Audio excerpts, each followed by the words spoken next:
Amerika Selatan bukan hanya hutan hujan dan reruntuhan. Disinilah geografi menjadi aneh. Kota-kota berkembang pesat dan mati dalam semalam, meninggalkan kota hantu dan wilayah kosong yang terisolasi oleh perbatasan, medan, dan politik. Sungai-sungai berbalik arah, gurun bermekaran lalu lenyap, dan itu baru permulaannya. Nomor 50, cekungan Amazon meliputi 9 negara berbeda dan 2,7 juta mil persegi. Tapi dulu alirannya tidak selalu ke timur. Dulu sungai ini bermuara ke Samudra Pasifik saat dinosaurus masih minum darinya. Lalu pegunungan Andes terbentuk dan sungainya berbalik arah. Tapi hutan bukan satu-satunya hal di Amerika Selatan yang akan membuatmu terengah-engah. Nomor 49. Kamu pasti pernah dengar tentang Machu Picchu, tapi hampir tidak ada yang berlari mendaki hampir 8.000 kaki. Sejak tahun 1996, Inca Trail Marathon dimulai dari lembah Salkantay, melewati reruntuhan Yaktapata, dan berakhir di reruntuhan tersebut. Rekor tercepat adalah 3 jam 23 menit. Kebanyakan pelari membutuhkan 5-6 jam. Berlari menaiki gunung itu sangat berat. Tinggal di dalamnya selama berabad-abad adalah hal yang sangat berbeda. Nomor 48. Jika Anda mencari di mana ekonomi dunia modern lahir, Anda mungkin tidak akan menyangka sebuah gunung di Bolivia. Tapi Cerro Rico, gunung kaya itu, begitu berharga sehingga Potosi lebih besar dari London pada masa jayanya di awal tahun 1600-an. Bahkan hingga hari ini, 10.000 penambang masih bekerja di sana, tetapi puncak gunung itu mulai runtuh. Beberapa lanskap digali demi apa yang ada di dalamnya. Lainnya menjadi terkenal karena apa yang tumbuh di permukaannya. Nomor 47, Kanal Cristales. Terlihat seperti pemandangan dalam Alkitab. Sebuah sungai seluruhnya berubah warna menjadi merah, kuning, hijau, biru, dan hitam. Warna-warna tersebut berasal dari tanaman yang disebut Macarania clavigera yang mekar dan menguasai sungai pada waktu-waktu tertentu dalam setahun. Sekarang mari kita pergi ke suatu tempat yang tampak seperti berada di planet lain, hanya saja lebih tinggi. Nomor 46. Dari 10 kota tertinggi di dunia, 4 diantaranya berada di Amerika Selatan. Tetapi kota metropolitan tertinggi adalah La Paz, dengan ketinggian hampir 12.700 kaki. Seberapa tinggi itu? Lebih tinggi dari Gunung Fuji, dan entah bagaimana 2,3 juta orang tinggal di sana. Dan jika La Paz membuktikan bahwa orang bisa tinggal di mana saja, Pantai Pasifik Kolombia punya pendapat lain. Nomor 45. Pantai Pasifik Kolombia hanya dihuni 2% dari populasi, dan alasannya sederhana, daerah itu sering kebanjiran. Beberapa daerah menerima 315 inci hujan per tahun, buruk untuk tanaman, bagus untuk nyamuk dan penyakit. Ditambah lagi, tidak ada pelabuhan alami, sehingga pesisir ini nyaris mustahil untuk dikembangkan dan digunakan untuk perdagangan. Namun, masih ada tempat-tempat di Amerika Selatan di mana sejarah sebenarnya tidak pernah benar-benar berakhir. Nomor 44, bahkan tempat paling kering di bumi pun memiliki saat-saat di mana mereka kembali hidup. Ketika gurun Atacama akhirnya mendapat hujan, tanahnya seolah-olah bangkit dari kematian. Benih-benih tersembunyi seketika tumbuh menjadi padang rumput dan bunga liar yang tumbuh cepat, yang hanya bertahan beberapa minggu sebelum menghilang lagi. Tapi itu sebagian besar terjadi di dataran yang lebih tinggi. Di dataran rendah, gurun Atacama tetap sangat kering. Tapi sementara gurun Atacama hidup selama beberapa minggu lalu menghilang lagi, di bagian yang lebih dalam di Amerika Selatan, seluruh suku tetap tersembunyi selama berabad-abad. Nomor 43. Kalau bicara tentang suku zaman batu yang belum pernah dihubungi, Amerika Selatan jelas jadi pemenangnya. Bagian pedalamannya yang sangat luas begitu terpencil, sehingga ada setidaknya 124 kelompok yang belum pernah dihubungi. Dan itu baru yang kita ketahui saja. Sekitar 95% suku yang belum pernah dihubungi di dunia tinggal di sini. Itulah sebabnya tempat seperti Peru memasang tanda peringatan. Ini demi kebaikan semua orang. Ini bisa mematikan bagi mereka dan juga bagi Anda. Sekarang mari kita turun ke sebuah tempat yang begitu kering, rasanya seperti dunia menekan tombol pengering.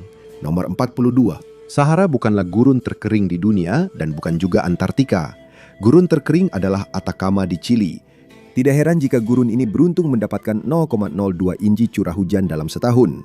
Beberapa bagian gurun ini bahkan belum pernah mendapat hujan sama sekali selama setidaknya 500 tahun. Nomor 41. Di ketinggian 16.700 kaki, La Rinconada, Peru adalah pemukiman permanen tertinggi di bumi yang menjadi rumah bagi sekitar 12.500 orang. Tempat ini tidak memiliki sanitasi, ada polusi merkuri, dan begitu banyak kejahatan sehingga dijuluki kota tanpa hukum di Peru. Namun orang-orang tetap tinggal di sana karena satu alasan, emas. Dari emas di pegunungan hingga tembaga di gurun, orang-orang selalu mengejar apa yang terkubur di bawah tanah. Nomor 40, Atacama tidak sepenuhnya kosong.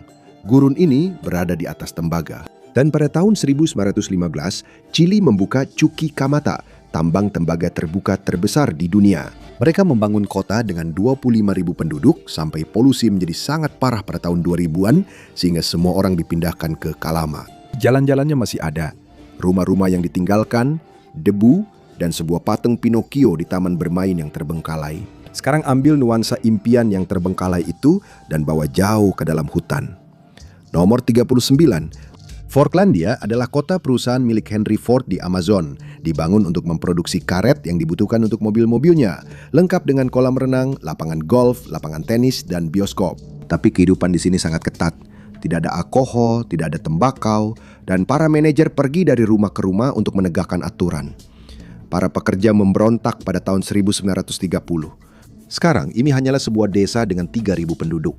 Dan ketika orang-orang menghilang, sesuatu yang lain datang menggantikan. Dan itu tidak pernah seperti yang kamu harapkan. Nomor 38. Karena jumlah orang sangat sedikit, Amazon dipenuhi dengan kehidupan yang masih belum kita dokumentasikan. Dalam ekspedisi WWF dari tahun 2014 hingga 2015, para peneliti menemukan spesies baru setiap 2 hari sekali, termasuk ratusan tanaman, ikan, amfibi, dan reptil. Namun keterpencilan itu berarti beberapa satwa liar terancam. Dan jika Anda menyukai pembahasan geografi mendalam seperti ini, pastikan untuk menekan tombol subscribe. Benua ini memiliki cukup banyak keunikan geografi untuk dinikmati seumur hidup. Nomor 37, Amerika Selatan memiliki lumba-lumba yang tidak akan Anda temukan di tempat lain. Lumba-lumba Sungai Amazon, terkenal dengan kulitnya yang berwarna merah muda. Ia hidup di perairan terpencil, namun tetap terancam punah. Terancam oleh bendungan, polusi, dan dibunuh untuk dijadikan umpan. Meskipun hidup jauh dari manusia, ia tetap tidak aman dari apa yang dilakukan manusia. Hal ini membawa kita ke sebuah tempat yang mencoba sesuatu yang belum pernah dilakukan negara manapun sebelumnya. Nomor 36.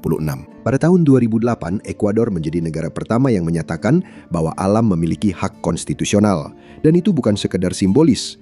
Pada tahun 2021, Mahkamah Konstitusi memblokir penambangan di hutan lindung Los Cedros, memutuskan bahwa hutan tersebut memiliki hak untuk tetap ada dan berkembang.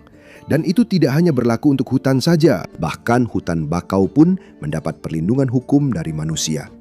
Tapi mungkin itu bukan hukum teraneh di Amerika Selatan. Nomor 35. Montevideo memiliki hampir 1,8 juta penduduk, dan tempat garam pada dasarnya ilegal. Kota ini melarang bumbu-bumbu di atas meja, termasuk saus tomat dan mayones. Dengan sekitar sepertiga penduduk Uruguay tinggal di sana dan 40% menderita hipertensi, mereka tidak mau ambil resiko. Tapi alam tidak membuat undang-undang. Alam hanya mengusir semua orang begitu saja. Nomor 34. Pada bulan Mei 2008, Chaitén di Chili dievakuasi dengan panik. Lalu, sebuah gunung berapi meletus untuk pertama kalinya dalam 9.000 tahun. Abu beracun mengubur kota itu, lalu banjir menyelesaikan sisanya. Airnya surut, tapi penduduknya tidak pernah kembali. Jadi, Chaitén yang baru harus dibangun dari awal. Dan jika Chaitén membuktikan bahwa Amerika Selatan bisa menghapus sebuah kota dalam semalam, Bolivia punya jalan yang mencoba melakukan hal yang sama, satu mobil demi satu. Nomor 33. Jalan Yungas membentang sepanjang 40 mil dari La Paz menuju Amazon. Penduduk setempat punya nama lain untuk jalan ini, Jalan Kematian. Satu tikungan bisa membuatmu turun 2.000 kaki. Ada 200 tikungan tajam tanpa pembatas jalan. Tambahkan sedikit kabut pegunungan dan kamu bisa mengerti kenapa ratusan orang tewas di jalan ini setiap tahunnya. Dan setelah bencana seperti itu, bahkan makanan cepat saji pun mulai terasa seperti ide buruk. Nomor 32. McDonald's baru masuk ke Bolivia pada tahun 1997 dan hasilnya tidak berjalan baik. Orang Bolivia lebih memilih makanan tradisional mereka. Pemerintah setempat juga tidak kooperatif. Jadi McDonald's keluar pada tahun 2002 dan belum pernah kembali sejak itu. Bolivia adalah satu-satunya negara di benua ini yang tidak memiliki McDonald's. Sekarang ada satu nama yang pasti pernah kamu dengar, tapi mungkin belum pernah kamu pertanyakan. Nomor 31. Pada tahun 1499, penjelajah Amerigo Vespucci melewati Amerika Selatan dan dia melihat sesuatu yang mengejutkan. Desa-desa yang dibangun di atas tiang, persis seperti Venesia. Jadi dia menamai tempat itu Vinazola, Venesia kecil. Nama itu melekat dan akhirnya menjadi Venezuela. Dan jika kamu pikir cerita itu aneh, tunggu sampai kamu mendengar apa yang tersembunyi di bawah sebuah sungai. Nomor 30. Ada Amazon kedua yang tersembunyi di bawah tanah. Sungai Hamza, aliran sepanjang 3.700 mil yang ditemukan pada tahun 2011. Sungai ini berada pada kedalaman hampir 1,2 mil di bawah tanah, lalu menyebar secara horizontal, bahkan lebih lebar dari Amazon. Hanya saja alirannya lebih lambat dan tipis. Sejauh ini, kita punya sungai yang berubah arah, suku tersembunyi yang bisa membunuhmu, sungai pelangi yang terlihat palsu, dan sebuah kota di dekat tepi langit. Dan entah bagaimana, Amerika Selatan baru pemanasan. Nomor 29, Sahara memang kejam untuk ditinggali. Tapi itu adalah penopang kehidupan bagi Amazon. Setiap tahun, 27,7 juta ton debu Sahara melayang ke sana, menumpahkan pupuk kaya fosfor yang menjaga hutan hujan tetap hidup. Beberapa tanah begitu subur sampai punya nama sendiri, tanah hitam Amazon. Dan tidak ada yang yakin apakah itu buatan alam atau hasil karya masyarakat adat. Dan jika terasa aneh bahwa Amazon bergantung pada debu yang tertiup dari benua lain, Argentina bahkan lebih luar biasa. Nomor 28, fosil dinosaurus terbesar yang pernah ditemukan berasal dari Argentina, Patagotitan majorum. Panjangnya 98 kaki dan beratnya 70 ton. Paleontolog menamainya Maximo, dan meskipun ditemukan di dekat La Flecha, kamu harus melihatnya di Field Museum di Chicago. Tapi keanehan itu tidak hanya terjadi pada zaman prasejarah. Kadang-kadang keanehan itu terucap keras-keras. Nomor 27. Kamu mungkin berpikir bahasa Spanyol atau Portugis digunakan di seluruh Amerika Selatan. Salah. Guyana adalah satu-satunya negara dengan bahasa Inggris sebagai bahasa resminya berkat kekuasaan Inggris pada tahun 1814. Perubahan itu membawa gelombang orang dari India, Afrika, Tiongkok, Eropa, dan komunitas adat menjadikan Guyana salah satu negara paling beragam di benua ini. Sekarang ke tempat di mana tetangga tidak pernah mengetuk pintu. Nomor 26. Apa hal paling langka di Paraguay? Berlian, emas, bel pintu. Bahkan di musim dingin, suhunya sekitar 62 derajat Fahrenheit, dan saat musim panas mencapai sekitar 83 derajat Fahrenheit. Jadi orang-orang membiarkan jendela mereka tetap terbuka. Jadi, daripada menekan bel, kamu cukup bertepuk tangan di luar, dan itulah bel pintumu. Mari kita bicara tentang jenis kekayaan berikutnya yang tidak hanya mengubah sebuah kota, tapi juga mengubah sejarah. Nomor 25. Sejak tahun 2014, La Paz memiliki sistem kereta gantung dengan 10 jalur yang mengangkut 100.000 orang setiap hari hingga ke El Alto. Ini memang ekstrim, tapi tetap lebih baik daripada jam sibuk hampir 13.000 kaki di pegunungan Andes. Membawa orang melintasi medan yang mustahil adalah satu tantangan. Menggali kekayaan dari sana adalah tantangan lain. Nomor 24, Kolombia adalah raja zamrud dunia. Departemen Boyacá saja menghasilkan sekitar 55% dari pasar global. Pada tahun 2025, penjualan zamrud mencapai sekitar 150 juta dolar. Zamrud sangat dihargai karena warna dan kejernihannya yang cerah berkat formasi serpih hitam langka. Namun, ledakan pertambangan telah meracuni sungai-sungai dengan limbah dan sekarang Kolombia harus mencari cara untuk menggali harta tanpa merusak segala sesuatu di sekitarnya. Namun geografi paling aneh di Amerika Selatan bukanlah yang ada di bawah tanah. Itu tergambar di peta. Nomor 23. Di Amerika Selatan, setiap negara berbatasan dengan Brasil kecuali Chili dan Ekuador. Jadi Brasil berbatasan dengan 10 negara yang berbeda. Hanya Rusia dan Tiongkok yang memiliki lebih banyak tetangga darat, masing-masing dengan 14, yang membuat Brasil pada dasarnya menjadi tetangga ramah bagi semua orang. Ini satu detail yang bisa mengacaukan seluruh orientasimu. Nomor 22. Amerika Selatan benar-benar sesuai dengan namanya.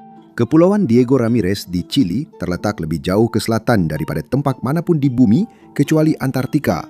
Namun benua ini hampir tidak membentang ke barat sama sekali. Ohio terletak lebih ke barat daripada sebagian besar wilayah Amerika Selatan. Titik paling baratnya sejajar dengan kota-kota seperti Aurora dan Kent. Jadi, sebagian kecil Amerika Selatan sebenarnya tumpang tindih dengan garis bujur Ohio. Sekarang perkecil lagi tampilannya karena satu pegunungan menolak untuk tetap di jalurnya. Nomor 21. Sejauh mana pegunungan Andes membentang? Pulau-pulau surga seperti Aruba, Bonaire, dan Curaçao sebenarnya adalah puncak gunung, sisa-sisa pegunungan Andes yang tersembunyi di bawah air. Dan itu tidak berhenti di situ. Pulau-pulau terjal di lepas pantai Patagonia juga merupakan bagian dari pegunungan Andes. Jadi jika kamu mengira pegunungan Andes itu besar, Sebenarnya mereka bahkan lebih besar dari yang kamu bayangkan. Lalu ada sungai yang pada dasarnya benar-benar menolak untuk dibatasi. Nomor 20, kamu mau fakta Amazon yang benar-benar aneh? Tidak ada satupun jembatan yang melintasi saluran utama sungai ini. Pada musim hujan, sungai ini bisa naik setinggi 50 kaki dan melebar hingga 30 mil. Dan tepi sungainya sangat sering berubah, sehingga membangun jembatan di sini sama saja seperti menambatkan beton ke pasir hisap.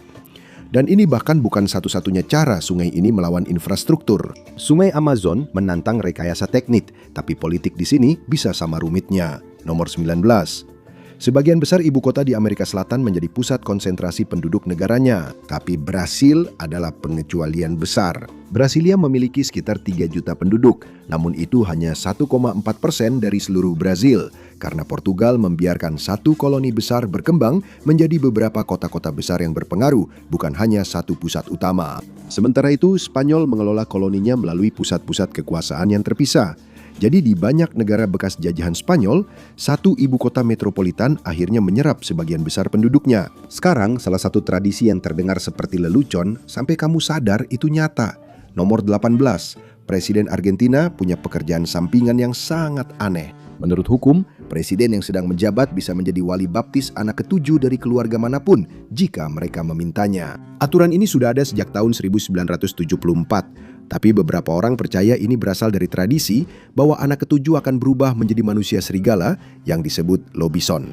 Jika hukum itu terasa kuno, tunggu sampai kamu melihat apa yang ditinggalkan oleh sebuah industri yang sudah mati.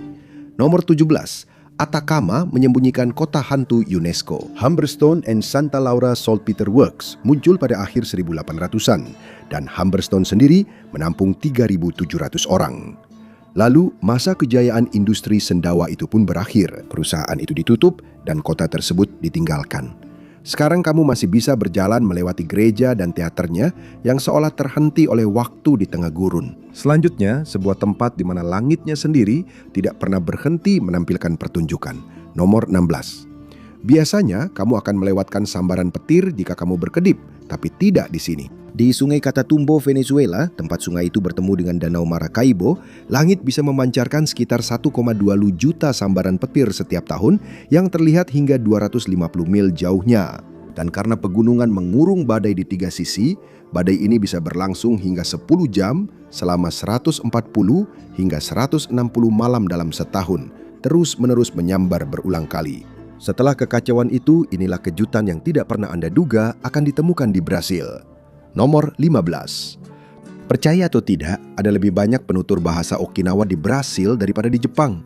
Di distrik Liberdade, Sao Paulo, imigrasi Jepang berkembang pesat. 250.000 kedatangan pada abad ke-20. Dan 2 juta orang Brasil saat ini memiliki keturunan Jepang. Bagi orang Okinawa, Brasil adalah tempat untuk berbicara bahasa mereka dengan bebas, sesuatu yang bisa membuat mereka dihukum di kampung halaman. Jadi, bahasa Okinawa terancam punah di Jepang, tapi di Brasil, bahasa itu mendapat kehidupan kedua. Mari kita kembali ke pegunungan, di mana bahkan soal ibu kota pun jadi rumit. Nomor 14. La Paz menjalankan pemerintahan Bolivia, tapi itu bukan ibu kota resminya. Ibu kota resminya adalah Sucre, yang terletak di ketinggian lebih dari 9.100 kaki. Pada tahun 1800-an, sumber kekayaan Bolivia berpindah dari perak ke timah, dan perang saudara memecah negara itu. Timah mendukung kaum liberal di La Paz, sedangkan perak mendukung kaum konservatif di Sucre. La Paz memenangkan kekuasaan, tapi Sucre tetap mempertahankan gelarnya. Jadi Sucre masih menjadi ibu kota dan tempat bagi pengadilan tertinggi Bolivia. Setelah Anda berhasil melewati dunia politik di ketinggian, Anda akan disuguhi takhayul soal pasta. Nomor 13. Di Argentina, tanggal 29 setiap bulan bisa berarti satu hal. Gnocchi untuk makan malam. Dengan lebih dari 25 juta orang Argentina yang memiliki akar keturunan Italia, sekitar 60% dari negara itu para imigran Italia membawa tradisi ini. Dan beberapa orang bahkan menyelipkan uang di bawah piring untuk keberuntungan. Jadi jika kamu tidak suka gnocchi, mungkin kunjungi di bulan Februari, kamu akan lebih jarang menghadapi tanggal 29. Tapi tidak semua tradisi bertahan karena hidup itu menyenangkan. Terkadang itu karena hidup itu sulit. Nomor 12.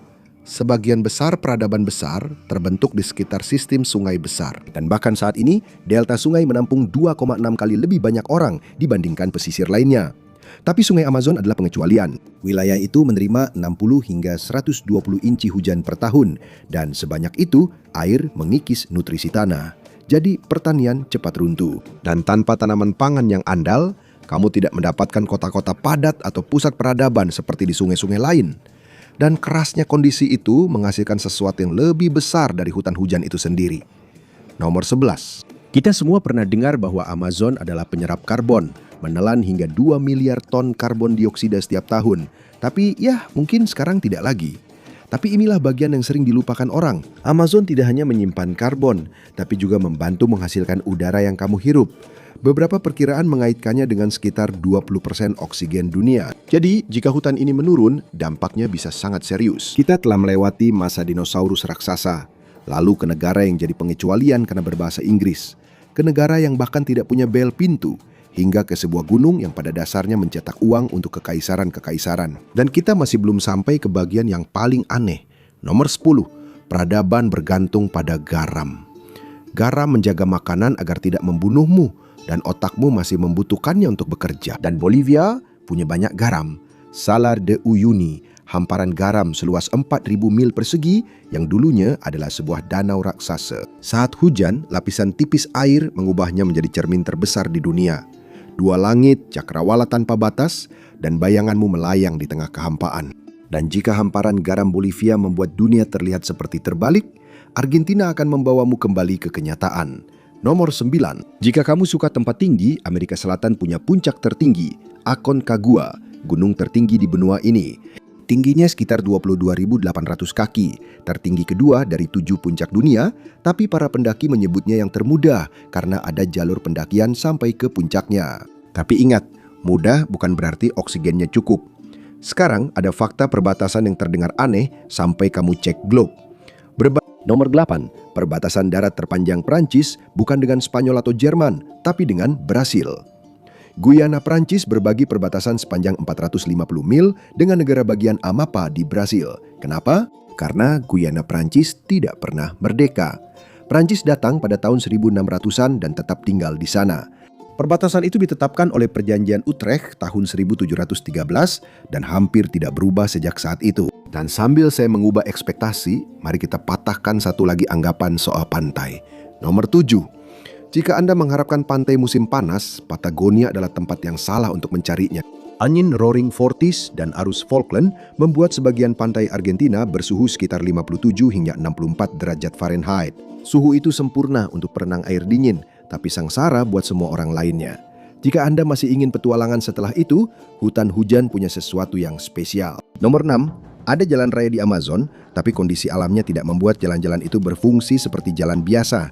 BR-319 di Brazil, rute sepanjang 550 mil yang juga dikenal sebagai jalan hantu, menghubungkan Manaus ke Portobelo, dibangun untuk membelah hutan hujan. Tapi hujan terus-menerus, banjir, dan tanah yang tidak stabil menghancurkannya lebih cepat daripada bisa diperbaiki. Sekarang pemandangan yang paling sering terlihat bukanlah satwa liar. Yang terlihat adalah konvoi yang terdampar dan truk-truk yang ditinggalkan. Tapi BR-319 hanyalah satu luka di Amazon. Jika Anda melihat lebih luas, Anda akan melihat betapa dalamnya kerusakan itu. Nomor 5. Dari atas, Amazon terlihat dipenuhi jalan hingga 2 juta mil. Banyak diantaranya adalah jalur ilegal untuk pertambangan dan penebangan. Yang terbesar adalah Jalan Raya Trans Amazon di Brasil, sebuah proyek sepanjang hampir 2.500 mil yang dimaksudkan untuk memerangi kemiskinan, tetapi jutaan pemukim yang diharapkan tidak pernah datang. Sebagian besar masih belum beraspal, dan saat hujan Amazon, jalan itu berubah menjadi berantakan. Karena itu, julukan lokalnya adalah jalan yang tak menghubungkan apapun kemanapun. Dan ketika jalan-jalan itu tak berfungsi, orang-orang mencari solusi di tempat yang paling tidak Anda duga. Nomor 4, mungkin ini tidak ada di daftar perjalanan impian Anda, tapi penjara Brasil punya insentif yang aneh. Mengayuh sepeda menuju kebebasan. Di Santa Rita do Supikai, para narapidana mengayuh sepeda statis yang terhubung ke aki mobil untuk mengisi daya dan membantu menyalakan lampu jalan. Dan untuk setiap 3 shift 8 jam, mereka mendapat 1 hari pengurangan masa hukuman. Jadi, setiap hari adalah hari latihan kaki. Sekarang sebagai pengingat bahwa Brasil tidak hanya berinovasi, tapi juga memilih. Nomor 3, pada tahun 2010, Sao Paulo memilih Francisco Everardo Oliveira Silva, seorang badut dengan slogan, "Tidak bisa lebih buruk lagi."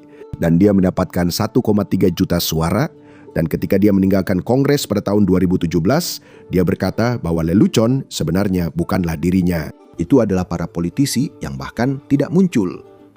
Tapi kemitraan paling aneh di benua ini bukanlah politik, itu terjadi di bawah air. Nomor 2, di Laguna, Brasil, lumba-lumba tidak hanya berburu, mereka bekerja sama dengan para nelayan. Mereka menggiring ikan ke arah pantai, memberi sinyal saat yang tepat untuk melempar jala, dan kedua belah pihak makan dengan ikan sebagai satu-satunya yang kalah. Ini sudah terjadi selama 150 tahun, dan beberapa penduduk setempat bisa mengenali lumba-lumba tertentu hanya dengan melihatnya, atau bahkan dari cara mereka bernapas. Tapi itu bukan hal yang paling aneh. Yang aneh adalah manusia dulu pernah mengira mereka menemukan raksasa. Dan akhirnya, nomor 1. Ketika Ferdinand Magellan sampai di Amerika Selatan bagian selatan pada tahun 1520, kru kapalnya bersumpah mereka telah menemukan raksasa.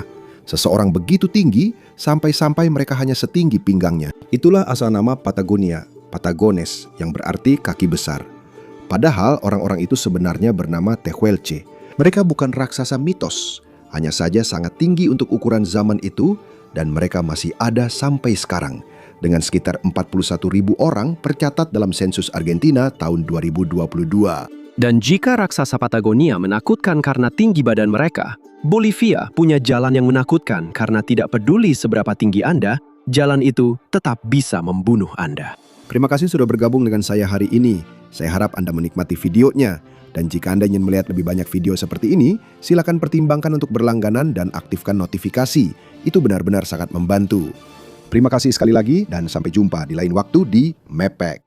Sebuah paket yang berangkat dari Tokyo dan satu lagi yang berangkat dari New York bisa tiba di depan pintu Anda pada waktu yang persis sama karena keduanya singgah di Anchorage. Sebuah kota yang kebanyakan orang anggap terpencil, beku dan jauh dari segalanya, ternyata justru berada di pusat segalanya.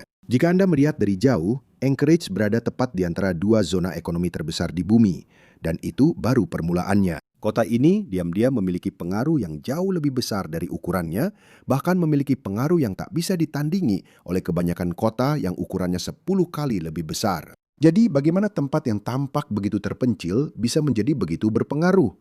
Pertama-tama, Anchorage adalah jantung Alaska. Lebih dari sepertiga penduduk negara bagian tinggal di sana. Konsentrasi itu memberinya kendali besar atas ekonomi, perjalanan, dan infrastruktur negara bagian. Hampir semua orang yang datang ke Alaska melalui daratan utama akan melewati Anchorage. Sekilas, Anchorage tampak terputus dari kota-kota terdekat. Tidak ada cadangan regional atau alternatif.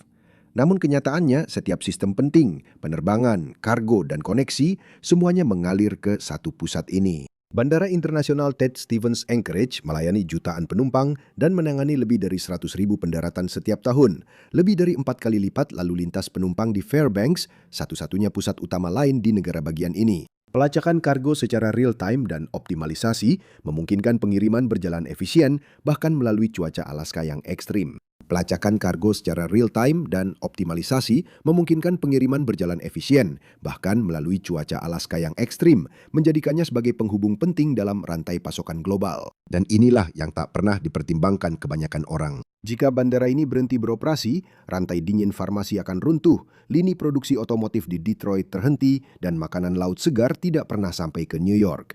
Satu bandara, satu kota. Dan konsekuensinya menjangkau setiap benua berpenduduk.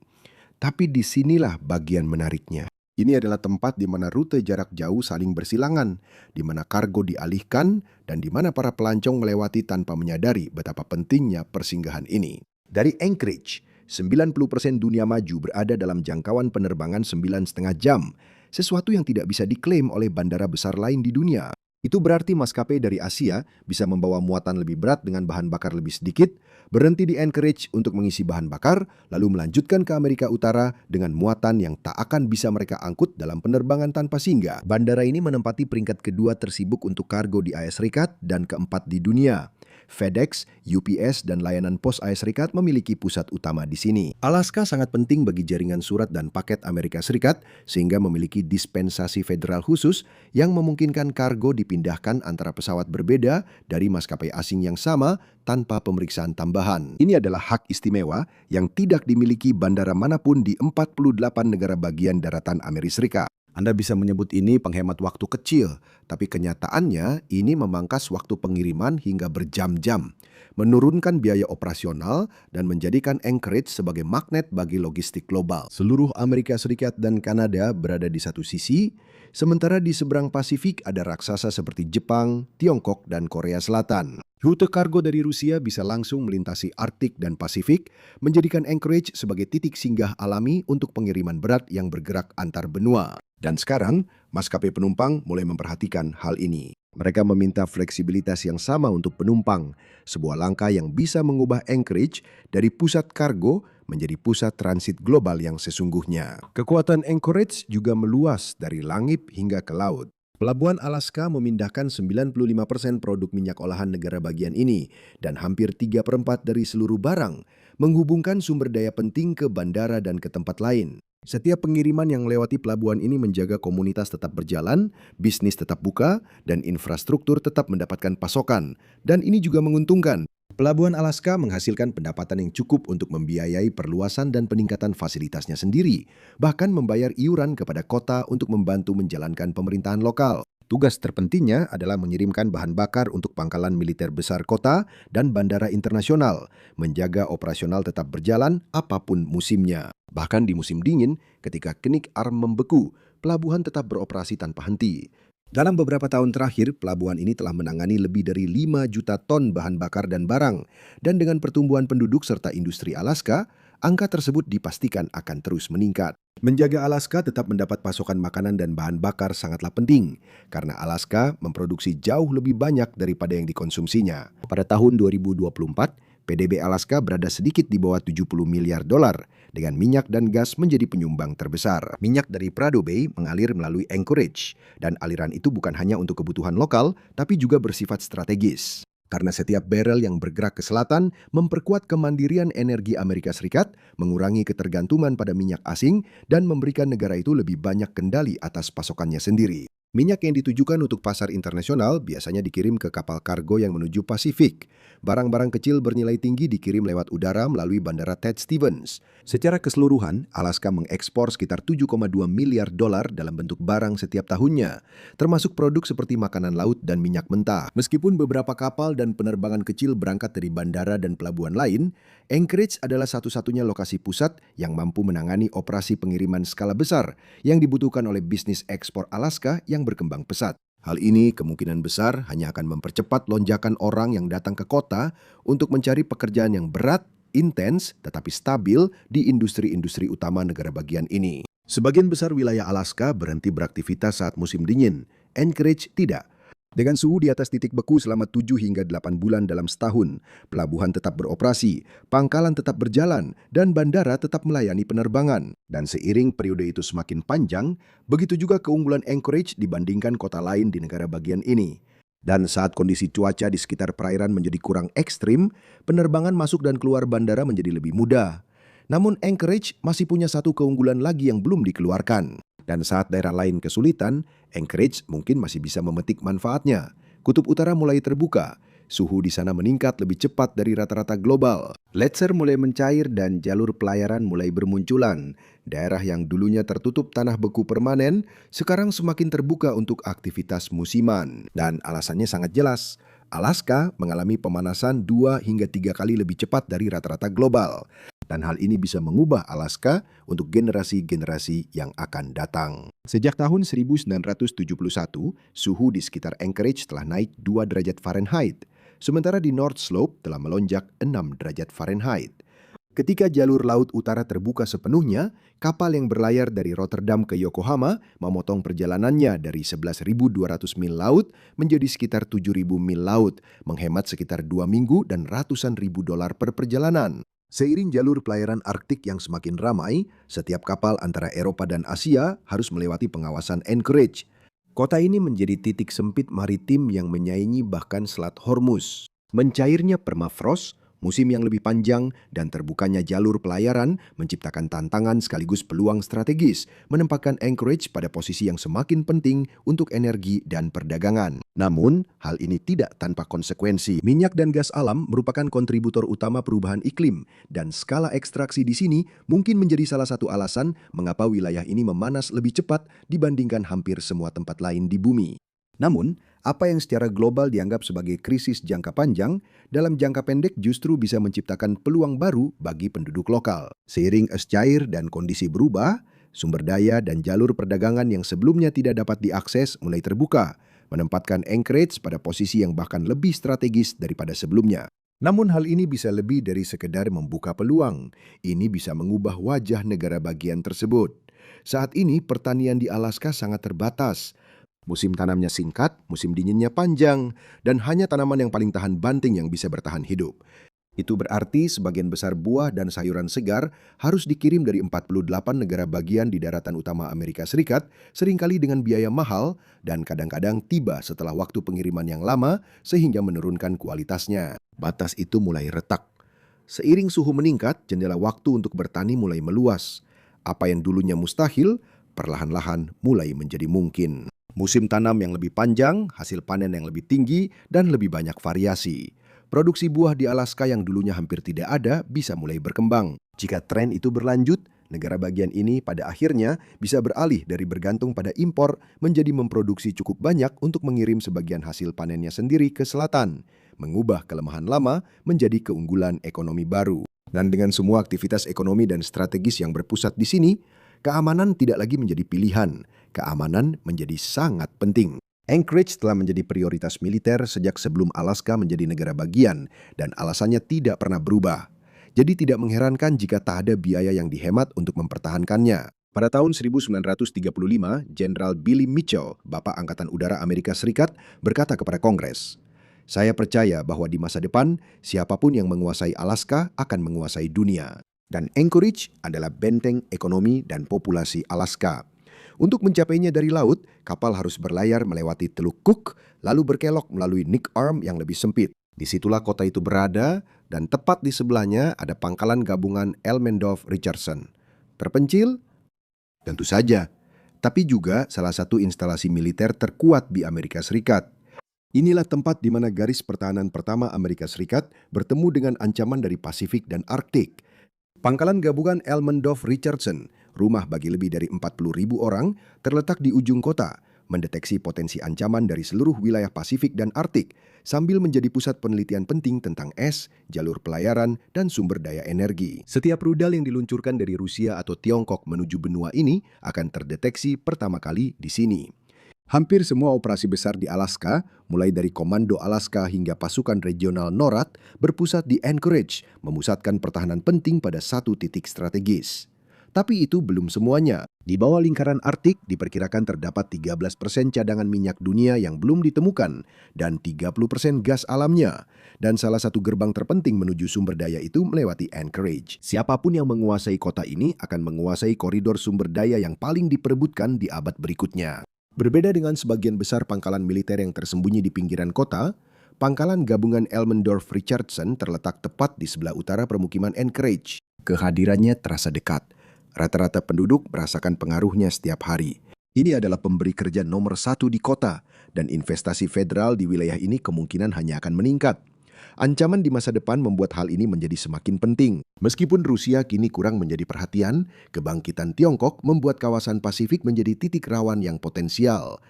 Anchorage adalah penyeimbang bagi Amerika Serikat, titik serangan kedua, dan basis respons serta proyeksi kekuatan. Dalam konflik dengan Tiongkok menggunakan senjata konvensional, kawasan Pasifik akan menjadi medan pertempuran pertama.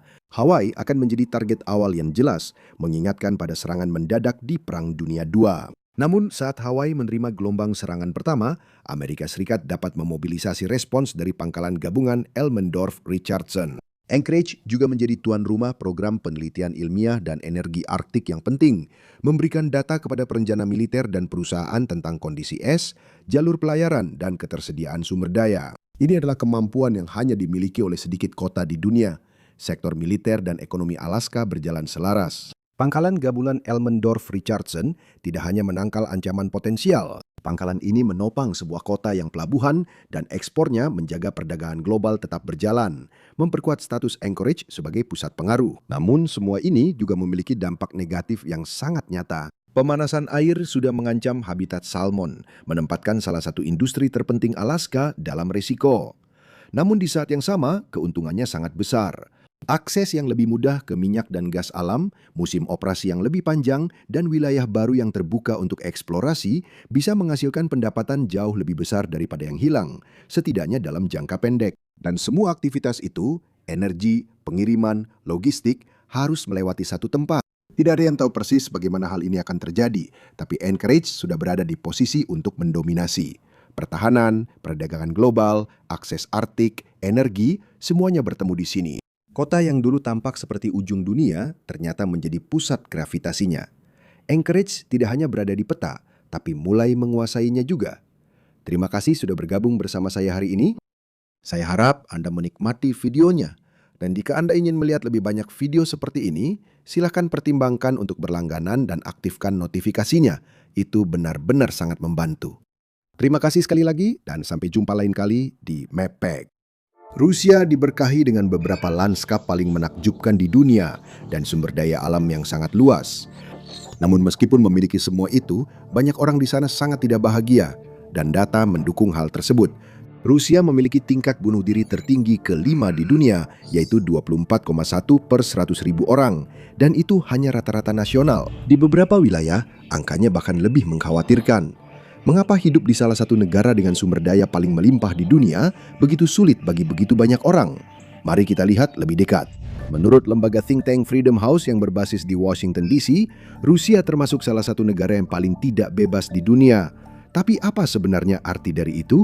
Nah, itu dimulai dengan penyensoran dan banyak sekali. Ya, konstitusi Rusia secara teknis menjamin kebebasan berbicara, tapi ada celah besar yang menguntungkan.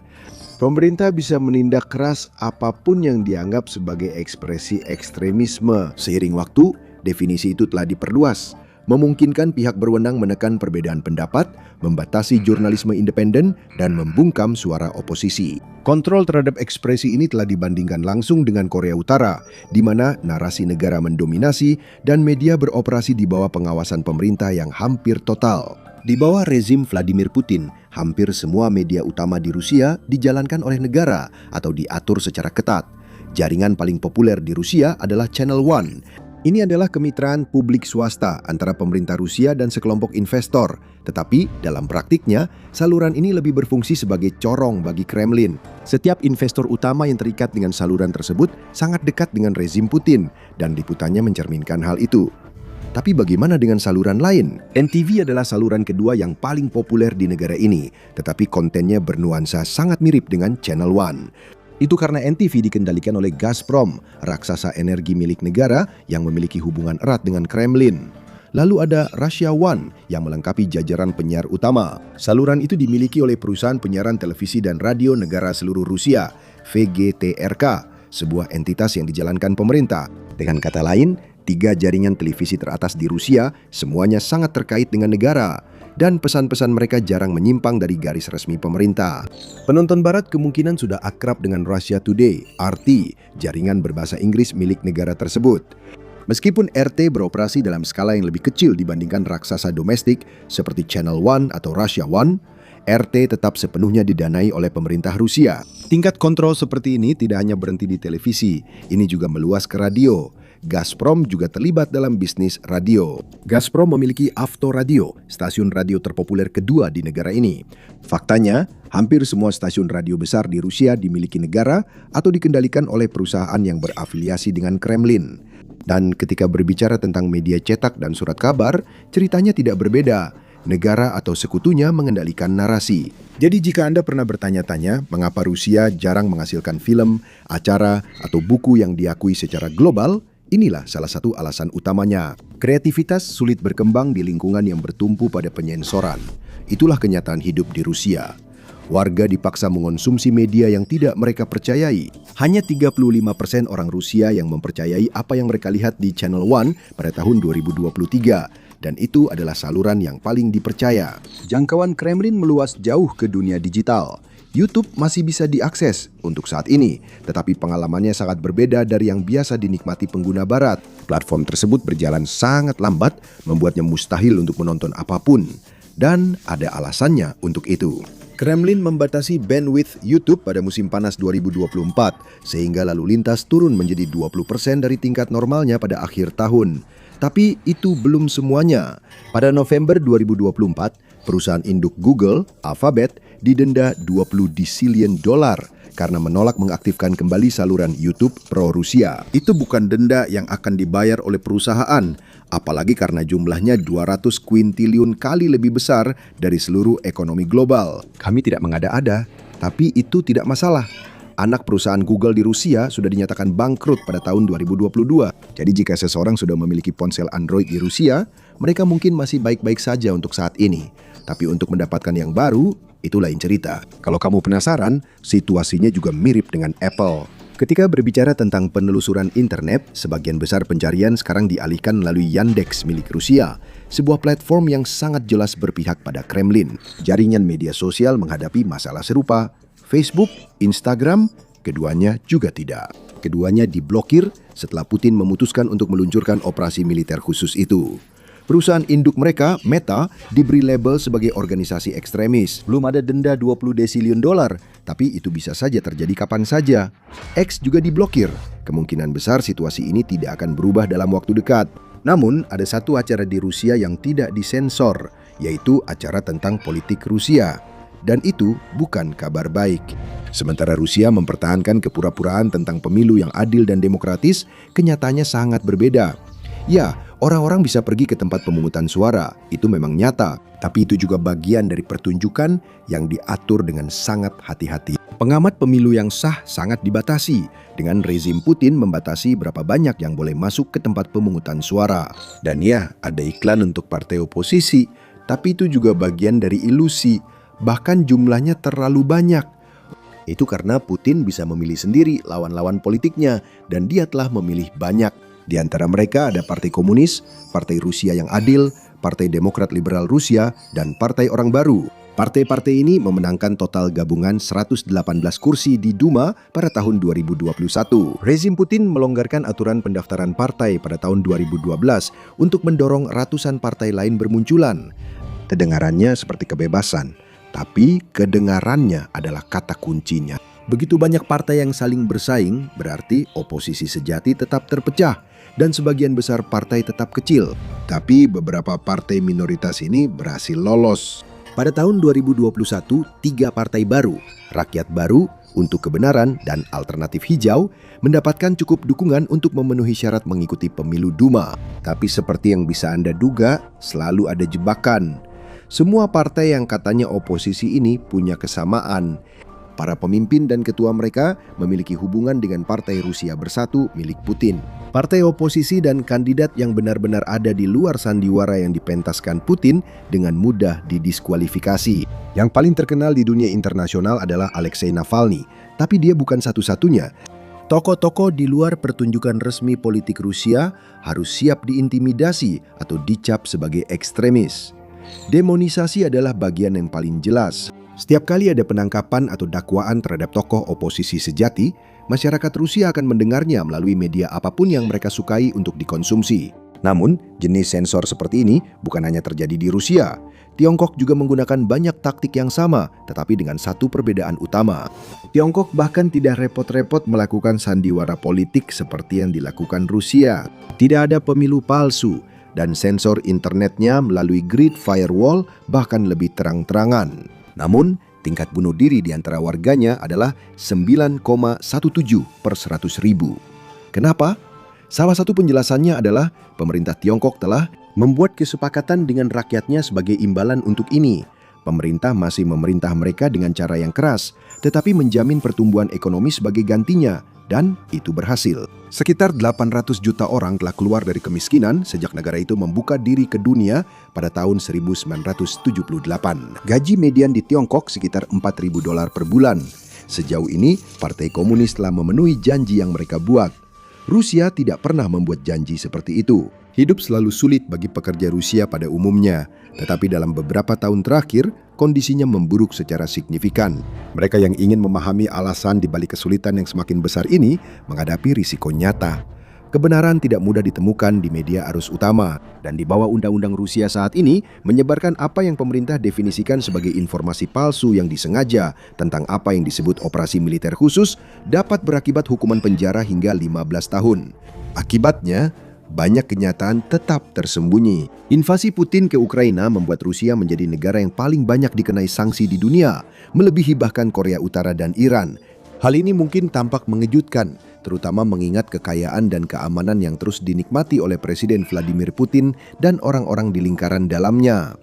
Namun kontras yang mencolok ini mencerminkan sifat sistem politik dan ekonomi Rusia. Bahkan sebelum perang di Ukraina, Rusia sudah menonjol di panggung ekonomi global. Meskipun menempati peringkat sebagai ekonomi terbesar ke-11 di dunia, kekayaan itu tidak dinikmati oleh semua orang. Bank Dunia mencatat PDB nominal per kapita Rusia pada tahun 2023 hanya di bawah $13.900. Itu jauh di bawah Amerika Serikat yang hampir $83.000. Tapi juga di bawah negara seperti Andorra, Tiongkok, atau bahkan Costa Rica. Jadi, mengapa orang-orang di Rusia tidak menghasilkan lebih banyak uang? Bagian terpenting dalam ekonomi Rusia, jauh melampaui sektor lain, adalah sektor energi. Sektor ini menyumbang 20% dari PDB tahunan negara itu. Namun bagi orang-orang yang bekerja di sektor ini, gajinya tidak seperti yang mereka harapkan untuk pekerjaan sepenting itu. Pada awal tahun 2024, pekerja di sektor minyak dan gas Rusia menghasilkan sekitar $1.400 per bulan rata-rata. Itu 2/3 lebih tinggi dari rata-rata nasional.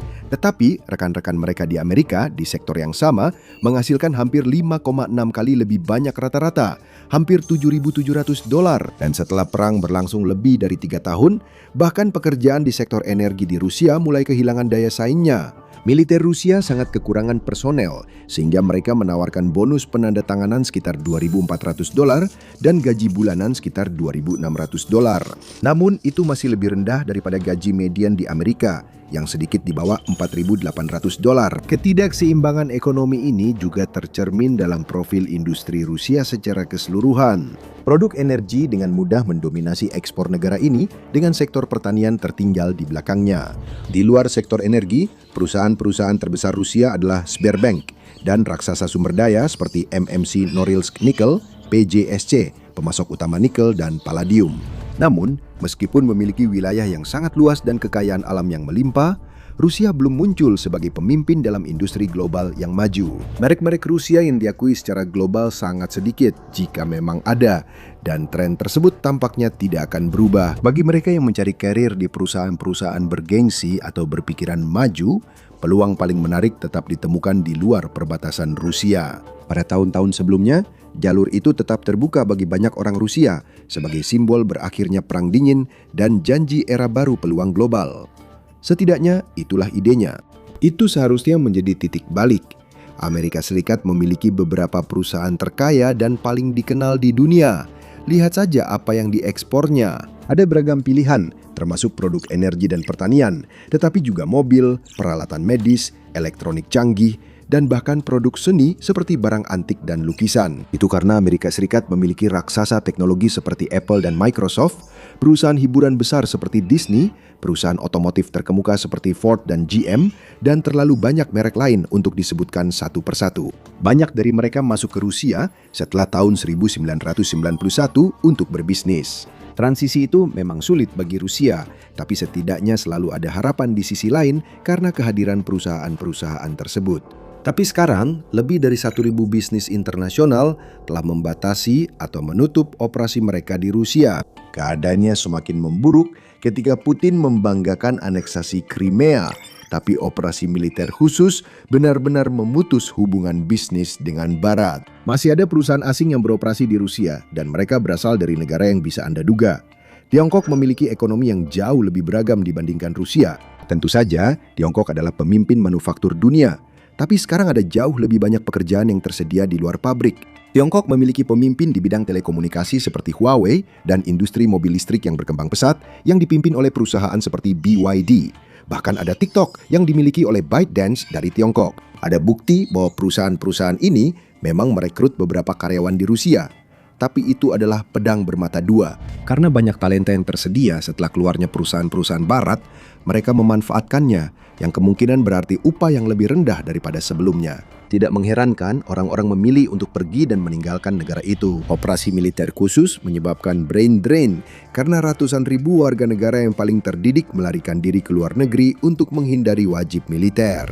Eksodus talenta ini membuat Putin menyebut mereka sebagai pengkhianat. Sayangnya bagi dia, para pengkhianat ini sebagian besar adalah profesional di bidang teknologi, bisnis, dan hiburan. Namun ini bukanlah hal yang baru. Perang hanya mempercepat tren yang sudah terjadi sejak Perang Dingin berakhir. Sekarang kamu mungkin menyadari betapa kontradiktifnya ekonomi Rusia. Profil demografinya dengan populasi yang menua dan menurun mirip dengan negara-negara paling maju di dunia. Tetapi ekonominya lebih mirip negara berkembang, dan PDB per kapitanya juga menunjukkan hal itu. Tapi kondisinya bahkan lebih buruk, tergantung di mana orang Rusia tinggal. Jika mereka bekerja di Moskow atau Sankt Petersburg, mereka termasuk salah satu yang beruntung. Satu-satunya kedekatan mereka dengan Ukraina adalah lewat laporan berita yang berat sebelah yang mereka dengar setiap hari. Tapi Rusia itu lebih dari sekedar Moskow dan Sankt Petersburg. Negara ini sangat beragam. Sayangnya, keberagaman ini adalah hasil dari sejarah yang cukup kelam. Rusia melepaskan diri dari kekuasaan Mongol dan berekspansi pesat antara abad ke-16 hingga abad ke-19. Namun, jangkauannya ke wilayah-wilayah terpencil dan berpenduduk jarang ini menimbulkan masalah. Tempat-tempat ini jauh dari jantung Rusia, dan Moskwa secara alami meragukan loyalitas mereka. Jadi, Moskwa punya solusinya. Ambil peta jaringan jalan utama Rusia, dan sesuatu akan tampak menonjol. Sementara wilayah inti Rusia di Eropa terhubung dengan baik, Siberia tetap sebagian besar terisolasi. Dengan beberapa pengecualian, wilayah ini lebih terhubung ke Moskwa melalui jalan raya Trans-Siberia daripada ke sebagian besar wilayah di sebelah timur pegunungan Ural. Sangat sulit menjadi minoritas di Rusia. Sementara media yang disajikan setiap pagi sebagian besar sama di seluruh negeri, bagi banyak minoritas, terutama mereka yang tinggal di daerah terpencil, mobilitas dasar adalah tantangan serius. Infrastruktur jalan seringkali terbatas atau belum beraspal, terutama di Siberia. Harus diakui, hal ini sebagian disebabkan oleh iklim yang keras dan tidak bersahabat. Beberapa kota tidak dapat diakses melalui jalan darat karena tertutup es dan salju hampir sepanjang tahun. Namun, bukan hanya iklim yang membuat hidup menjadi sulit. Wilayah timur jauh Rusia mungkin terpencil, tetapi memiliki sumber daya yang luar biasa. Ada hidrokarbon, biji besi, emas, perak, dan 544 juta ekar, 220 juta hektar lahan pertanian. Namun wilayah tersebut hanya menyumbang sekitar 5% dari PDB nasional, sehingga mendapatkan pekerjaan yang baik di industri-industri itu sangat sulit. Kebanyakan orang meninggalkan wilayah tersebut untuk mencari pekerjaan yang lebih baik di Moskow atau Sankt Petersburg. Tidak mengherankan bahwa timur jauh Rusia telah kehilangan sepertiga dari populasinya sejak berakhirnya Perang Dingin. Namun, itu tidak selalu memenuhi harapan akan kehidupan yang lebih baik. Di Moskwa atau Sankt Petersburg, lowongan pekerjaan memuat kata-kata seperti hanya untuk Slavia atau mencari kandidat dengan penampilan Slavia. Hal yang sama juga terjadi di pasar perumahan. Jadi bukan hanya sulit untuk mencari pekerjaan, tetapi juga sulit untuk menemukan tempat tinggal. Tentu saja, hukum Rusia melarang diskriminasi etnis dalam perekrutan. Tetapi hukum itu juga menjamin kebebasan berbicara, dan itu tidak berarti apa-apa. Bahkan lembaga pemerintah pun melanggar hukum yang katanya melarang hal itu. Dokumen dari kota Zerinsk, sebuah tempat penting dalam industri kimia Rusia, menunjukkan bahwa pemerintah setempat secara eksplisit meminta agar calon kontraktor berpenampilan Slavia. Perang di Ukraina tampaknya telah memperburuk masalah ini. Pusat Sovets, sebuah kelompok yang memantau ekstremisme di Rusia, melaporkan peningkatan tajam kekerasan berbasis etnis sejak musim semi tahun 2023. Peningkatan ini membalikkan tren penurunan selama 20 tahun. Korban yang berpenampilan non-Slavia paling sering menjadi sasaran dalam ratusan serangan oleh geng remaja, dan kekerasan meningkat sepanjang tahun 2024 dengan pelaku menggunakan senjata seperti pisau dan buku jari besi. Jumlah korban masih jauh lebih rendah dibandingkan pertengahan tahun 2000-an, tapi lihatlah grafiknya dan Anda pasti akan melihat trennya. Banyak minoritas di Rusia sudah lama memandang dinas militer sebagai salah satu dari sedikit jalan yang tersedia untuk maju, dan hal ini sudah berlaku bahkan sebelum perang di Ukraina. Meskipun etnis Rusia mencakup sekitar 80% dari populasi, komposisi demografis militer memberi gambaran yang berbeda. Pada musim panas dan musim gugur tahun 2022, Ukraina melancarkan serangan balasan yang sukses, merebut kembali wilayah yang luas di Oblast Kharkiv dan Kherson. Sebagai tanggapan, Vladimir Putin mengeluarkan perintah mobilisasi parsial memanggil pria dari cadangan militer Rusia. Namun, mobilisasi tersebut tidak diberlakukan secara merata. Meskipun 77% penduduk Rusia tinggal di wilayah jantung Eropa, termasuk kota-kota seperti Moskwa dan Sankt Petersburg, daerah-daerah tersebut sebagian besar terhindar dari mobilisasi. Beban mobilisasi jatuh secara tidak proporsional pada minoritas etnis dan penduduk daerah terpencil, melanjutkan pola ketidaksetaraan yang sudah lama ada di dalam angkatan bersenjata. Tren ini menjadi jelas pada akhir tahun 2023, tahun penuh pertama mobilisasi. 6 dari 10 wilayah Rusia dengan tingkat kematian tertinggi yang diketahui berada di Siberia dan Rusia Timur Jauh. Pria dari Republik Buryatia jauh lebih mungkin meninggal dibandingkan pria dari Moskwa, dan bukan 2, 3, atau bahkan 10 kali lipat, tetapi 75 kali lipat. 18% dari total korban perang berasal dari tempat kecil dan terpencil ini. Berapa banyak orang yang sebenarnya tinggal di Buryatia? Sensus tahun 2021 mencatat jumlah penduduknya sekitar 972.000. Jumlah penduduk Moskwa saja mencapai 12,7 juta. Dengan infrastruktur dukungan sosial yang terbatas dan diskriminasi etnis yang meluas dalam kehidupan sehari-hari, tingkat bunuh diri di banyak distrik terpencil Rusia tetap jauh lebih tinggi daripada rata-rata nasional. Meskipun ada tren penurunan secara umum, pemerintah Rusia tentu saja tidak transparan dengan datanya, tetapi analisis yang tersedia menunjukkan gambaran yang suram. Pada tahun 2017, tingkat bunuh diri pria mencapai 30,9 di distrik Timur Jauh, 31,1 di Republik Sakha, dan 40 di wilayah Amur. Tingkat terendah adalah 27,8 di wilayah Kamchatka. Meskipun menghadapi ketidaksetaraan sistemik dan PDB per kapita yang lebih rendah dibandingkan dengan wilayah seperti Timur Jauh Rusia, Kaukasus Utara melaporkan tingkat bunuh diri yang jauh lebih rendah daripada rata-rata nasional. Meskipun masih tinggi menurut standar global, yaitu 11 per 100.000, itu kurang dari setengah dari wilayah-wilayah yang paling terdampak di Rusia dan jauh lebih rendah dibandingkan dengan distrik federal selatan yang bertetangga, di mana hampir 84% populasinya adalah etnis Rusia. Jadi, apa yang sebenarnya terjadi? Bagi banyak tentara Rusia yang terluka, kecewa, dan merasa terasing karena sambutan dingin di kota-kota besar, kembali ke daerah asal mereka seringkali menjadi satu-satunya jalan yang memungkinkan. Wilayah-wilayah ini, meskipun secara ekonomi kurang berkembang, menawarkan rasa kebersamaan sosial dan keakraban budaya yang semakin langka di tempat lain di negara ini. Para veteran yang kembali ke komunitas ini juga mungkin mendapatkan manfaat dari pensiun negara yang memberikan tingkat stabilitas keuangan yang sederhana, namun sangat penting. Faktanya, pembayaran kepada keluarga tentara yang gugur atau terluka menyumbang 6% dari anggaran Rusia pada tahun 2024. Namun bagi banyak veteran yang kembali, reintegrasi ke dalam kehidupan sipil tetap menjadi tantangan yang sangat berat. Ekonomi di daerah asal mereka masih terbelakang, menawarkan peluang yang terbatas dan sedikit harapan untuk naik taraf hidup. Kehidupan sehari-hari dipenuhi dengan propaganda negara tentang perang di Ukraina, sehingga hampir tidak ada jeda mental. Mengakses media asing, salah satu dari sedikit cara untuk lepas sejenak, semakin dibatasi dan seringkali menjadi beban. Di tengah isolasi dan monoton, satu hal yang selalu tersedia di setiap rumah adalah vodka. Penyalahgunaan alkohol begitu meluas di antara pasukan Rusia, sehingga Rusia harus melarang mereka membelinya. Masalah ini meluas hingga di luar medan perang. Distrik Federal Timur Jauh memiliki tingkat konsumsi alkohol tertinggi di Rusia. Vodka memiliki tempat yang sangat istimewa dalam budaya Rusia, lebih dari produk nasional lainnya. Dan ini bukan sekedar stereotip murahan. Orang Rusia adalah konsumen vodka terbesar di dunia sejauh ini. Rata-rata konsumsi bulanan adalah 17,28 shot per orang, dan shot tersebut menyumbang 75% dari total konsumsi alkohol di negara tersebut.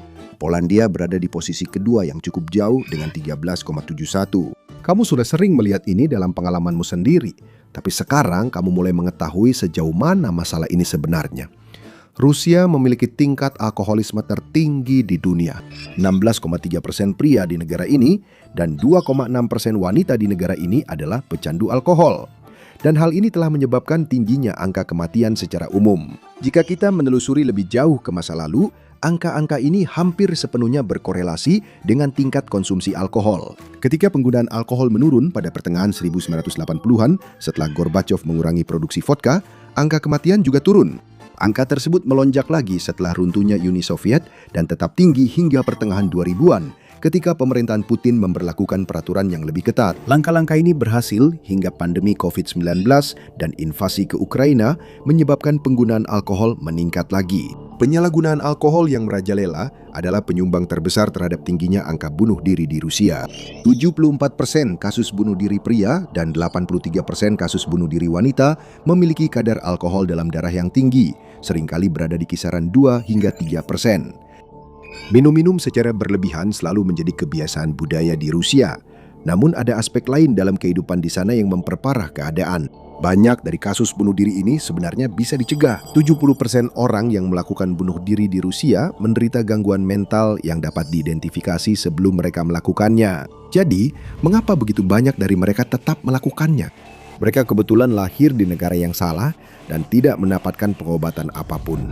Jika Anda menderita gangguan kesehatan mental seperti depresi kronis, Anda lebih mungkin diberi stigma daripada dibantu di Rusia. Masalah kesehatan mental di sana sering dianggap sebagai sesuatu yang disebabkan oleh diri sendiri. Teman dan keluarga berpikir seperti itu, tapi dokter dan bahkan profesional kesehatan mental pun juga demikian. Dan karena Anda berada di daerah pedesaan yang kurang berkembang, bantuan akan semakin sulit ditemukan. Alkohol adalah salah satu cara paling umum untuk mengatasi tekanan ekonomi atau psikologis. Itu sangat disayangkan, karena 61% kasus bunuh diri pria di Rusia melibatkan alkohol, dan pria menyumbang jauh lebih banyak kasus bunuh diri dibandingkan wanita. 30,8 pria Rusia per 100.000 melakukan bunuh diri, dibandingkan dengan 5,8 per 100.000 untuk wanita. Pria diharapkan untuk menjalankan tugas mereka untuk Rusia dan untuk keluarga mereka. Itu mungkin termasuk tidak hanya wajib militer, tetapi juga pekerjaan berbahaya, dan mereka seharusnya menjalani semua itu. Tamir Hagarov, seorang peneliti utama di Institut Sosiologi Akademi Ilmu Pengetahuan Rusia, mengatakan bahwa kurangnya prospek ekonomi dan kekosongan spiritual adalah penyebab utamanya. Jika tingkat bunuh diri bisa dijadikan acuan, Rusia telah mengalami kemajuan sejak tahun 90-an, tetapi keputusan Putin mengancam untuk membalikkan semua itu. Data dalam beberapa tahun mendatang akan memberitahu kita kisah sebenarnya yang tidak akan didapatkan orang Rusia dari media mereka sendiri. Terima kasih telah bergabung dengan saya hari ini. Saya harap Anda menikmati videonya, dan jika Anda ingin melihat lebih banyak video seperti ini, silakan pertimbangkan untuk berlangganan dan aktifkan notifikasi. Itu benar-benar sangat berarti. Terima kasih sekali lagi dan sampai jumpa di lain waktu di Matpak.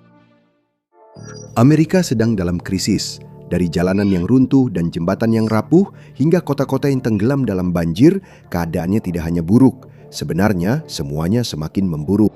Inilah kenyataan tentang mengapa Amerika mungkin sedang hancur.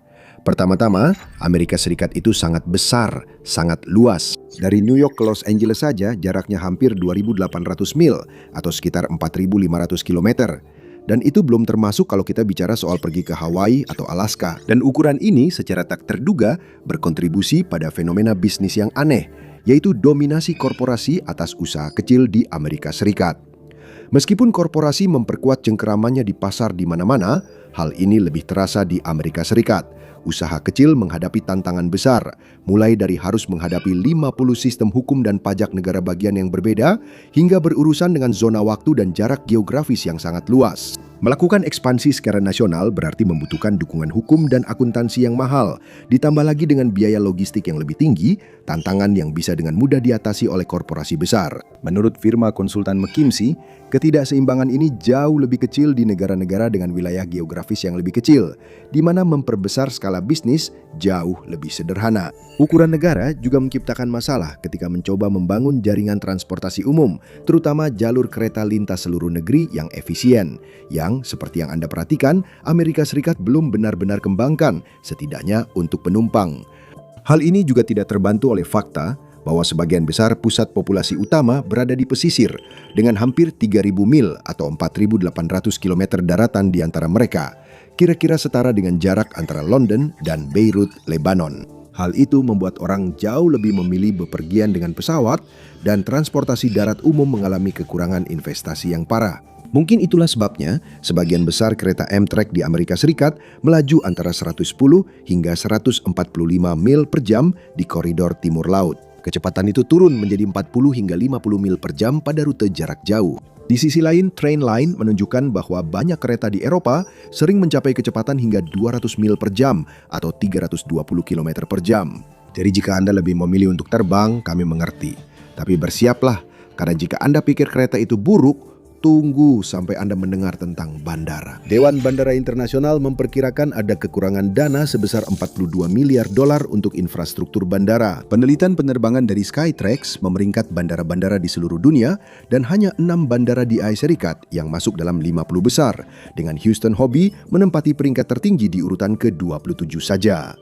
Meskipun ini mungkin terdengar bagus bagi sebagian orang, mengingat kekuatan finansial, ukuran, dan status Amerika Serikat di dunia, Anda pasti berharap lebih banyak bandara utama Amerika Serikat berada di peringkat atas. Tapi jika Anda pernah menunggu 2 jam di Bandara Newark yang nyaris lumpuh sambil menunggu masalah mekanis pada pesawat Anda diperbaiki, Anda juga akan paham kenapa memang bukan begitu kenyataannya. Yang lebih penting, ada kekurangan personel, terutama pilot dan petugas pengatur lalu lintas udara. Anda tahu, orang-orang yang bertanggung jawab menjaga pesawat Anda agar tidak jatuh dari langit atau menabrak pesawat lain saat lepas landas. Pekerjaan yang cukup penting jika dipikir-pikir. Seorang inspektur jenderal menemukan bahwa pada tahun 2025, jumlah petugas pengatur lalu lintas udara di 20 dari 26 bandara paling penting di negara ini berada di bawah tingkat minimum 85%. Hanya sesuatu untuk dipikirkan saat Anda menunggu lepas landas berikutnya. Tapi masalah infrastruktur di Amerika Serikat tidak hanya terbatas pada penerbangan. Sebenarnya, kita baru saja mulai. Katakanlah Anda tidak naik pesawat dan memilih menggunakan mobil sebagai gantinya. Nah, menurut American Society of Civil Engineers, infrastruktur AS mendapat nilai C- pada tahun 2021, naik dari D+ yang didapat pada tahun 2017. Keduanya adalah nilai yang mungkin akan Anda sembunyikan dari orang tua Anda. Dan jelas bukan sesuatu yang Anda inginkan untuk menopang mobilitas 330 juta orang. Menurut ASCE, ada kesenjangan investasi infrastruktur sebesar 2,6 triliun dolar yang dibutuhkan untuk secara memadai memelihara dan memperbarui infrastruktur negara. Dan hal itu akan membuat negara kehilangan sekitar 10 triliun dolar dalam bentuk hilangnya PDB hingga tahun 2039. Jumlah jalan yang dinilai berkualitas buruk di Amerika Serikat terus meningkat dari 15,8% pada tahun 2008 menjadi 22,6% pada tahun 2018. Hal ini tidak hanya menyebabkan biaya operasional tambahan bagi pemilik mobil sekitar 725 dolar per pengemudi pada tahun 2023, tetapi juga lebih banyak kecelakaan akibat orang-orang yang berkendara di jalan yang tidak terawat dan penuh lubang. Jembatan-jembatan kita juga sedang runtuh. 1 dari 3 jembatan di Amerika Serikat perlu diperbaiki atau diganti sepenuhnya. Jadi semoga saja itu bukan jembatan yang kamu lewati setiap pagi untuk pergi kerja. Asosiasi Pembangun Jalan dan Transportasi Amerika juga menyoroti hal ini. Sebanyak 7% jembatan, itu berarti 46.000 diantaranya, bermasalah secara struktural. Hanya sedikit statistik untuk menakutimu saat lain kali kamu melintasi jembatan jalan raya yang berderit setinggi 200 kaki di atas air. Luasnya wilayah Amerika Serikat, terutama banyaknya infrastruktur yang dibangun di daerah yang sangat jarang penduduknya, membuat pemeliharaan menjadi tantangan.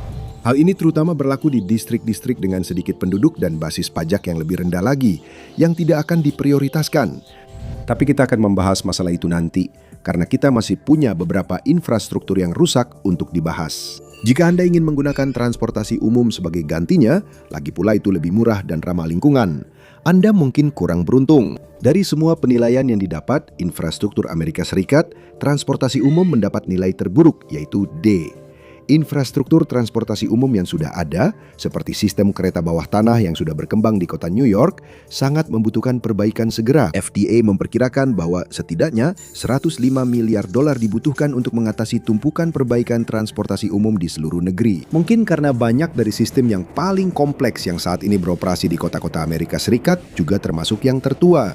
Kereta bawah tanah New York dan MBTA Boston masih menggunakan teknologi rel dan sinyal dari pertengahan abad ke-20.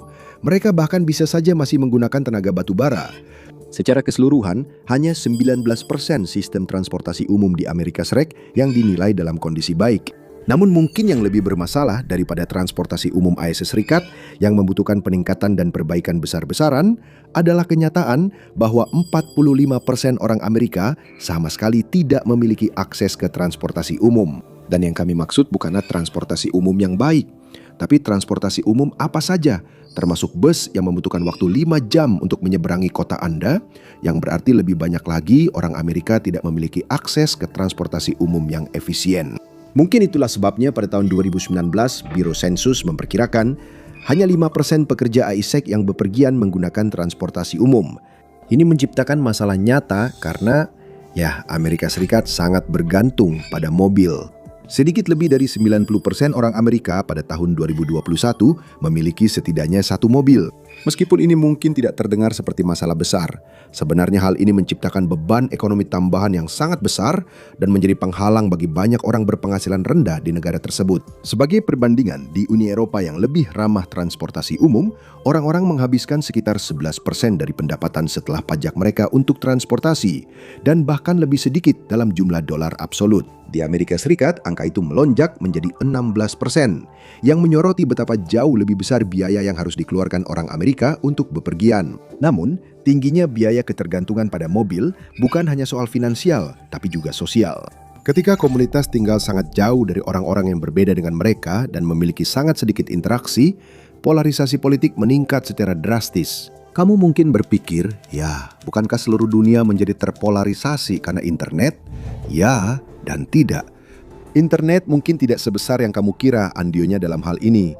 Beberapa penelitian menunjukkan bahwa polarisasi di Amerika Serikat menjadi jauh lebih ekstrim dibandingkan dengan negara demokrasi lain yang sebanding. Dari tahun 1978 hingga 2016, orang Amerika ditanya seberapa tinggi mereka menilai anggota partai mereka sendiri dibandingkan dengan anggota partai besar lainnya. Skornya berubah dari 27 poin lebih tinggi menjadi 45,9 poin lebih tinggi. Skor juga meningkat di Kanada, Selandia Baru, dan Swiss, tetapi tidak sebanyak itu. Dan di Norwegia, Australia, dan Swedia, polarisasi justru menurun. Sebuah analisis oleh Rand menemukan bahwa 30% dari pertumbuhan polarisasi di Dewan Perwakilan Rakyat Amerika Serikat disebabkan oleh pengelompokan geografis sukarela para pemilih ke dalam lingkungan yang terdiri dari orang-orang yang mirip dengan mereka. Dan di pedesaan Amerika, di mana infrastruktur dan penegakan hukum sama-sama terbatas, konsekuensinya bisa sangat nyata. Berbicara tentang kejahatan, daerah pedesaan di Amerika Serikat yang sangat jarang penduduknya dan seringkali sulit diakses, membuat penegakan hukum di beberapa komunitas hampir mustahil dilakukan. Sayangnya, hal ini bahkan lebih berlaku di reservasi penduduk asli Amerika, yang umumnya tidak memiliki dana untuk mempekerjakan jumlah polisi yang cukup untuk berpatroli di wilayah yang sangat luas. Hal ini juga terlihat jelas di Alaska, di mana banyak komunitas hanya dapat diakses dengan helikopter atau kereta luncur anjing. Sebagai contoh, pada tahun 2005, seorang pria di desa Nunam-Ikwa, Alaska, menyerang temannya, memukuli istrinya, dan kemudian menyerang anak tirinya. Penduduk setempat menelpon polisi terdekat yang berada 155 mil atau 250 km jauhnya di Bethel. Mereka harus menyewa pesawat agar bisa tiba 4 jam kemudian. Di Alamo, New Mexico, sebuah komunitas di Navajo Nation, rata-rata waktu respons polisi adalah 3 jam. Kekurangan pendanaan yang terus berlanjut untuk daerah pedesaan dan luasnya wilayah, serta sulitnya akses ke daerah pedesaan di Amerika Serikat membuat masalah ini sulit untuk diatasi. Tapi bukan hanya keamanan fisik yang kurang, akses digital dasar juga kurang, dan di dunia modern itu sama pentingnya. Pola permukiman pedesaan yang sangat terpencar di Amerika Serikat, ditambah dengan kurangnya investasi infrastruktur, juga telah menyebabkan kesenjangan yang terus-menerus dalam salah satu layanan terpenting di dunia modern, yaitu internet. Sejak tahun 2015, FCC telah mendefinisikan internet broadband sebagai koneksi yang menjamin kecepatan unduh minimal 25 megabit per detik dan kecepatan unggah minimal 3 megabit per detik. Tahun berikutnya, FCC menemukan bahwa sementara 4% orang di daerah perkotaan tidak memiliki broadband yang memenuhi standar dasar ini, 39% daerah pedesaan tidak memiliki akses broadband andal yang sama, yang membuat masalahnya semakin parah. Penduduk pedesaan yang tinggal lebih jauh dari bank, toko, dan kantor pemerintah akan sangat diuntungkan dari akses internet yang andal karena mereka bisa menggunakannya untuk memesan kebutuhan, mengakses layanan, dan menyelesaikan tugas secara online. Namun, mereka seringkali justru yang paling sedikit mendapat akses ke sana.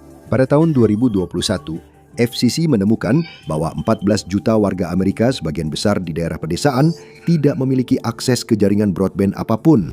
Dan perkiraan FCC itu termasuk yang paling rendah. Laporan lain menunjukkan bahwa jumlah orang yang tidak memiliki akses ke internet yang andal hampir 3 kali lipat dari angka tersebut. Sementara teknologi modern gagal menjangkau beberapa komunitas, sistem diskriminasi lama terus menahan komunitas lain secara sengaja. Mulai dari tahun 1930-an, redlining adalah praktik memberi label daerah pemukiman mayoritas kulit hitam dan minoritas lainnya sebagai daerah berbahaya. Hal ini dilakukan untuk menolak pemberian hipotek dan asuransi kepada mereka, sehingga penduduk tidak dapat memiliki rumah dan membangun kekayaan. Hal ini juga menyebabkan kurangnya investasi di komunitas-komunitas tersebut dan membuat pekerja berpenghasilan rendah, terutama pekerja kulit hitam, terpisah dari kelas menengah dan orang kaya. Sayangnya, dampak dari redlining masih terasa hingga hari ini yang mengakibatkan ketimpangan geografis dan ekonomi. Sebuah proyek dari Harvard Kennedy School menemukan bahwa 74% lingkungan yang dianggap berbahaya pada tahun 1930-an masih berpenghasilan rendah hingga menengah sampai sekarang. Sementara itu, 92% dari lingkungan terbaik adalah berpenghasilan menengah hingga tinggi. Lebih buruk lagi, 64% dari lingkungan berbahaya masih didominasi oleh kelompok minoritas, sementara 91% dari lingkungan terbaik didominasi oleh orang kulit putih. Ketimpangan geografis itu tidak hanya terjadi pada perumahan. Hal itu juga meluas ke seberapa banyak orang harus mengeluarkan biaya hanya untuk pergi ke tempat kerja, sekolah, atau toko kelontong. Pengeluaran untuk transportasi tidaklah sama bagi setiap orang. Di Uni Eropa, pengeluaran transportasi yang mengambil porsi pendapatan lebih besar biasanya terkait dengan pendapatan yang memang lebih tinggi, pembelian beberapa mobil yang lebih mahal, dan seterusnya. Di Amerika Serikat justru sebaliknya. Pada tahun 2022, rumah tangga berpenghasilan rendah di negara tersebut akan menghabiskan sekitar 30% dari pendapatan setelah pajak mereka untuk transportasi. Itu karena mereka sering tidak punya pilihan selain membeli mobil dan membayar bensin serta asuransi yang sebenarnya hampir tidak mampu mereka bayar. Semua itu akibat tidak adanya akses ke transportasi umum. Hal ini juga membuat para pekerja berpenghasilan terendah sangat sulit untuk membangun kekayaan atau bahkan sekedar bertahan secara finansial. Itu juga menimbulkan masalah lain. Misalnya, pada tahun 2023, Amerika Serikat menjadi pencemar kedua tertinggi per kapita setelah Rusia, dengan total emisi karbon dioksida sebesar 18 metrik ton per kapita. Dan emisi gas rumah kaca dari sektor transportasi menyumbang 28% dari total emisi gas rumah kaca di Amerika Serikat. Sementara itu, kendaraan bermotor menyumbang 83% dari angka tersebut. Di sisi lain, di Jepang, sebuah negara dengan jaringan transportasi umum yang sangat berkembang, emisi per kapita jauh lebih rendah, yaitu 7,59 metrik ton, dan hanya 19% dari emisi yang lebih rendah ini terkait dengan transportasi. Sayangnya, tanpa perombakan besar-besaran pada infrastruktur dasar negara ini, ketergantungan Amerika Serikat pada mobil akan terus berlanjut, memperburuk masalah kabut asap dan polusi di negara tersebut. Belum lagi masalah kemacetan lalu lintas. Amerika Serikat benar-benar memiliki kemacetan lalu lintas yang sangat parah.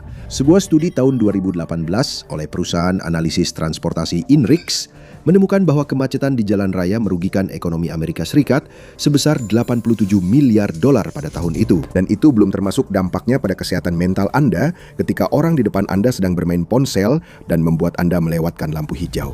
Tapi kemacetan memang masuk akal untuk negara di mana Anda harus naik mobil untuk benar-benar segala hal. Pergi ke supermarket, apotek, taman bermain, sekolah lokal, dan kantor Anda. Semua itu menambah jumlah mobil di jalan setiap saat. Pada tahun 2019, rata-rata waktu perjalanan di Amerika Serikat adalah 27,6 menit sekali jalan.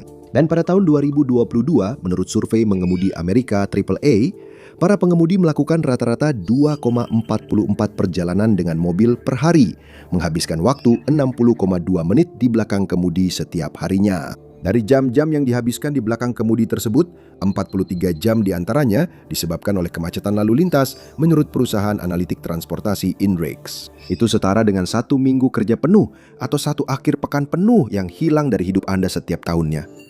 Namun, bukan hanya kurangnya transportasi umum yang membuat Amerika Serikat bergantung pada mobil. Seluruh negara ini dirancang di sekitar mobil. Di Amerika Serikat, kota yang ramah pejalan kaki nyaris tidak ada, yang tidak hanya membuat mobil menjadi wajib, tetapi juga perlahan-lahan membunuh kita, baik secara sosial, nanti Anda akan tahu alasannya, maupun secara fisik. Sebuah studi tahun 2024 oleh Nature menemukan bahwa dari 50 kota paling ramah pejalan kaki di dunia, kota-kota di Amerika Serikat tidak masuk peringkat sama sekali. Kebanyakan kota berada di Eropa dan Asia, dan bahkan kota New York yang terkenal ramah pejalan kaki pun tidak masuk karena meskipun Manhattan mungkin ramah pejalan kaki, wilayah lain tidak begitu. Tidak heran sebuah studi Green Desk oleh National Geographic menemukan bahwa dari 17 negara kaya Amerika Serikat adalah yang paling sedikit berjalan kaki. Studi lain tentang keberlanjutan menemukan bahwa hanya 12% dari semua perjalanan di Amerika Serikat, hanya 12% yang dilakukan dengan berjalan kaki. Sebagian besar karena infrastruktur pejalan kaki dan desain kota yang buruk. Ini adalah setengah dari tingkat berjalan kaki di negara-negara seperti Finlandia, Jerman, Prancis, dan Inggris. Tidak bagus untuk negara yang menghadapi peningkatan tingkat obesitas dan rendahnya tingkat aktivitas. Dan seperti yang dinyatakan oleh American Journal of Medicine, kehilangan setidaknya 24 miliar dolar per tahun dalam pengeluaran perawatan kesehatan tambahan akibat kurangnya aktivitas fisik. Masalah lain dari kurangnya kemudahan berjalan kaki adalah, sekali lagi, dampaknya terhadap bisnis kecil. Jika segala sesuatu harus ditempuh dengan mobil, kebanyakan orang berpikir lebih baik mereka berkendara 20 menit ke toko besar seperti Walmart atau Kroger, di mana pilihannya lebih banyak, daripada berjalan kaki 5 menit ke toko kecil di sudut jalan.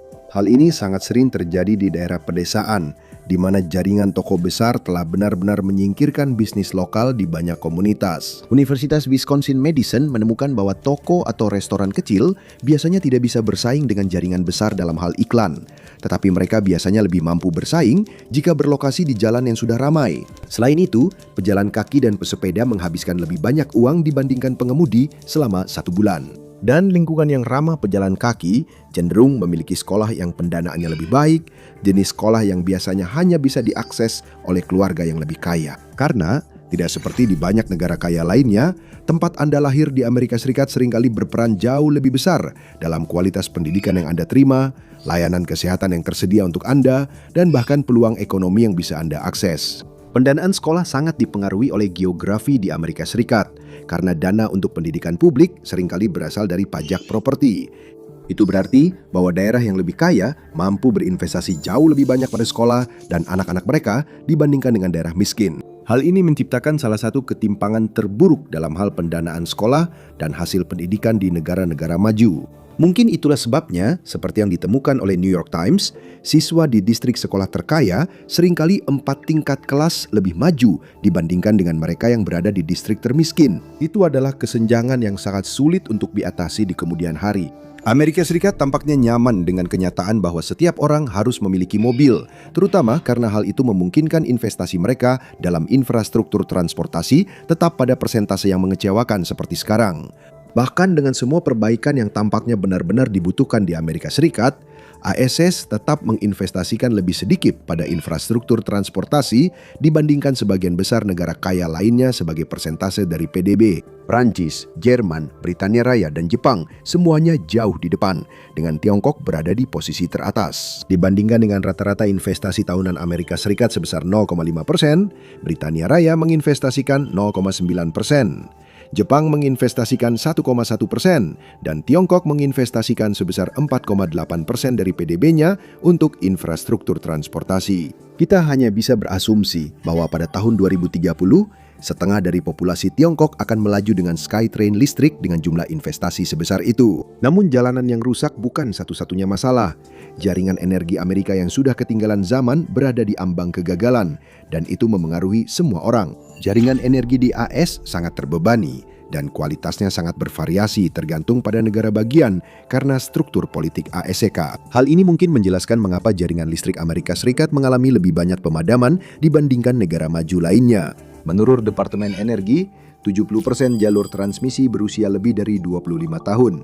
Seperti yang bisa Anda bayangkan, kebutuhan energi masyarakat yang dengan cepat mengadopsi AI jauh lebih tinggi dibandingkan mereka yang dulu harus menunggu 30 menit agar komputer terhubung hanya untuk menggunakan MSN Messenger. Itu berarti kurangnya pembaruan adalah masalah yang nyata. Cuaca ekstrim seperti kebakaran baru-baru ini di California atau badai salju Texas tahun 2021 dapat menyebabkan pemadaman listrik selama berhari-hari, membuat penduduk tanpa listrik, pemanas, dan komunikasi. Pemadaman listrik ini merugikan bisnis di Amerika Serikat sebesar 150 miliar dolar setiap tahunnya, selain gangguan dan terkadang risiko langsung bagi penduduk. Dan geografi Amerika Serikat yang unik serta ukurannya yang sangat besar, terutama banyaknya kewenangan yang diserahkan ke negara bagian, juga menjadi alasan kurangnya investasi yang mencengangkan ini. Sebagian besar negara menanggung biaya infrastruktur transportasi di tingkat nasional. Namun, Amerika Serikat menyerahkan sebagian besar pengeluaran infrastrukturnya kepada pemerintah negara bagian dan pemerintah kota setempat. Pada tahun 2020, kurang dari setengah investasi semacam itu berasal dari pemerintah federal.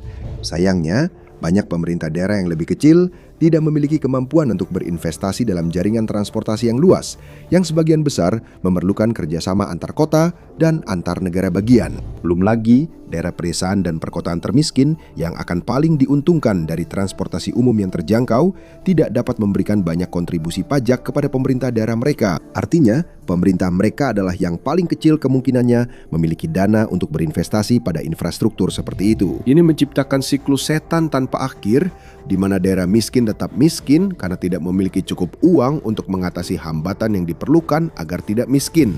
Tapi masalah di kota-kota Amerika Serikat tidak berhenti sampai di situ. Prevalensi urban sprawl di Amerika Serikat, yang berarti perluasan wilayah perkotaan secara tidak terkendali ke daerah pedesaan atau lahan yang belum dikembangkan di sekitarnya, sangat mencengangkan. Ini menyebabkan berbagai masalah yang akan kita bahas, tapi yang pertama adalah masalah lingkungan. Dan itu hanya akan semakin buruk seiring kota-kota Amerika Serikat berkembang pesat. Para ilmuwan di Dinas Kehutanan Amerika Serikat memprediksi bahwa wilayah perkotaan dan lahan yang dikembangkan di Amerika Serikat akan meningkat antara 41 hingga 77% pada tahun 2060.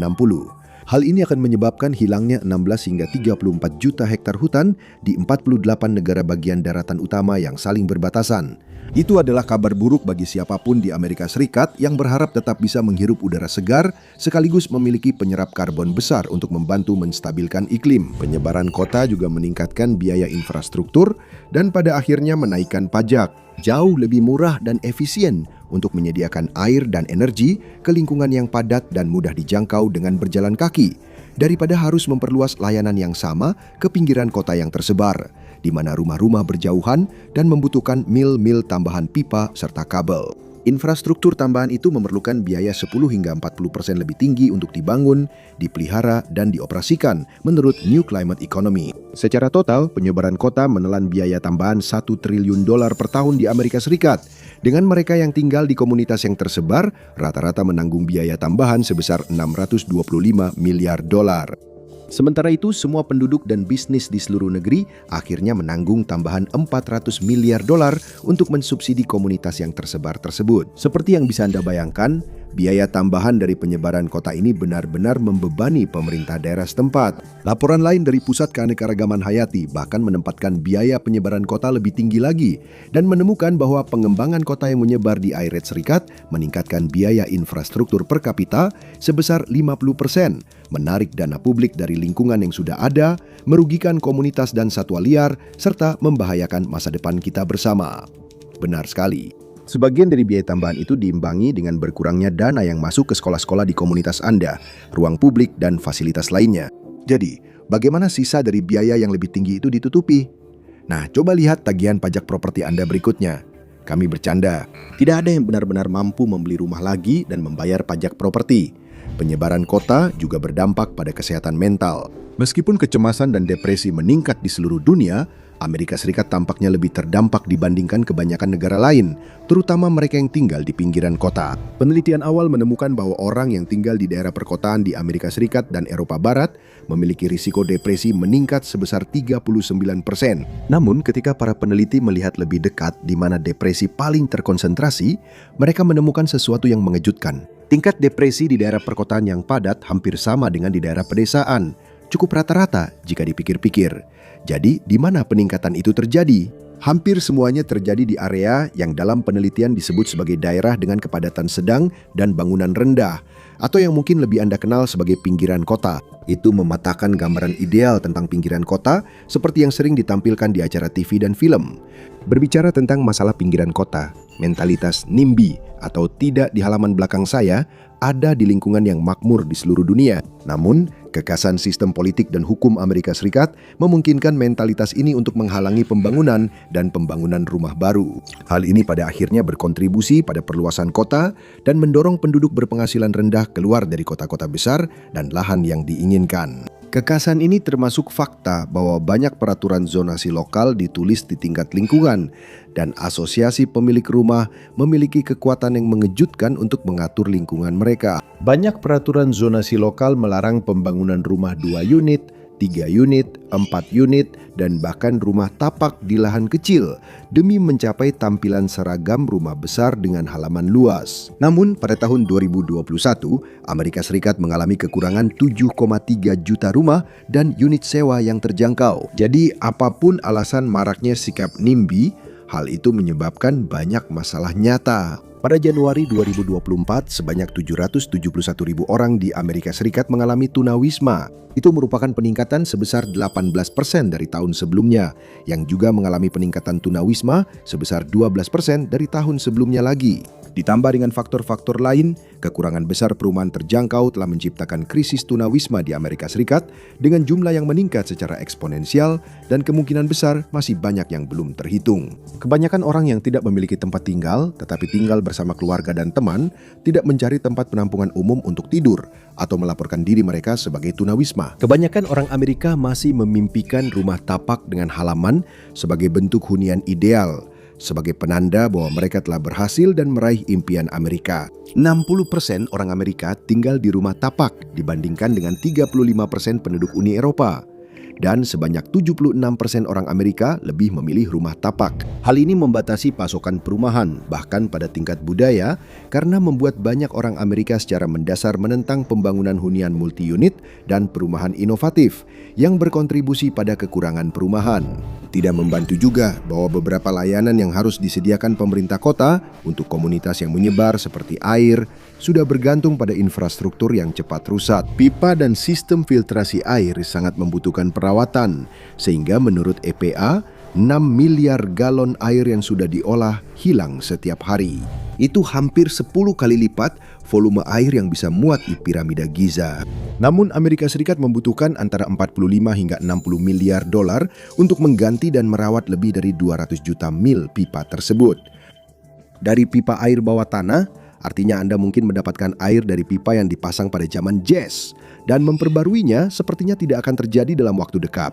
Jadi, selamat menikmati kebocoran. Beberapa tempat di Amerika Serikat benar-benar membutuhkan semua air yang bisa mereka dapatkan, seperti Phoenix dan Las Vegas, dua kota yang seharusnya tidak ada secara ekologi, karena gurun tidak pernah dimaksudkan untuk mendukung jutaan manusia yang hidup berdekatan. Namun keduanya adalah dua kota dengan pertumbuhan tercepat di Amerika Serikat saat ini, dengan Phoenix naik menjadi kota kelima terbesar berdasarkan jumlah penduduk di negara itu. Masalahnya, para penduduk menguras sumber daya air tawar dan air tanah yang terbatas, yang menurut para ilmuwan tidak akan terisi kembali dalam skala waktu manusia setelah habis. Itu adalah cara halus untuk mengatakan bahwa begitu air di Phoenix habis, kamu tidak akan mendapatkan lagi sebelum kamu meninggal. Dan mungkin juga itulah alasan mengapa Phoenix membatalkan pembangunan perumahan baru di pinggiran wilayah metro pada pertengahan 2023 dengan alasan kurangnya air untuk mendukungnya. Orang-orang terus berdatangan ke Las Vegas dan Phoenix, sebagian karena harga properti di sana relatif terjangkau dibandingkan dengan kota-kota pesisir. Tentu saja, alasan properti relatif terjangkau adalah karena sebagian besar orang sepanjang sejarah membuat keputusan yang sepenuhnya masuk akal dan logis, bahwa mereka tidak ingin tinggal di tengah gurun, tempat di mana suhu musim panas seringkali melewati 100 derajat Fahrenheit. Sayangnya, krisis biaya hidup telah mengalahkan keputusan yang masuk akal sejak lama. Dan itu menjadi masalah yang semakin besar, karena 5 negara bagian dengan pertumbuhan tercepat, Florida, Texas, Utah, Carolina Selatan, dan Nevada, termasuk 2 wilayah dengan risiko tertinggi terhadap perubahan iklim, yaitu Florida dan Carolina Selatan. Dan Texas tidak jauh di belakang, berada di urutan ke-7 dengan risiko tertinggi. California, Arizona, dan Nevada sedang berperang. Perang air, tapi bukan perang di mana mereka berlari-lari sambil saling menembak dengan pistol air secara main-main. Ini benar-benar pertarungan tentang siapa yang mendapatkan akses ke lebih banyak sumber daya air, dan dengan demikian, siapa yang dapat mendukung lebih banyak penduduk dan pertanian mereka di masa depan sebelum semuanya habis juga. Ketiga negara bagian itu mendapatkan air dari daerah aliran Sungai Colorado, dan ketiganya sebenarnya tidak memiliki banyak air, tapi mereka punya banyak penduduk, dan di beberapa tempat pertanian. Pada tahun 2023, mereka secara sukarela memangkas 14% dari alokasi aliran sungai mereka untuk menghindari pemotongan yang lebih dalam yang diancam akan diberlakukan oleh Biro Reklamasi. Mereka melakukan ini sebagian besar dengan membayar para petani untuk membiarkan lahannya tidak ditanami selama beberapa tahun, sehingga mereka tetap bisa mendapatkan uang dan sebagian besar penduduk tidak akan terdampak penggunaan airnya. Namun masalah penggunaan air di barat daya tidak akan hilang. Pada tahun 2022, permukaan air di Danau Mead yang merupakan bagian dari daerah aliran Sungai Colorado mencapai titik terendah dalam sejarah. Musim hujan yang mengejutkan sempat menyelamatkan keadaan untuk sementara.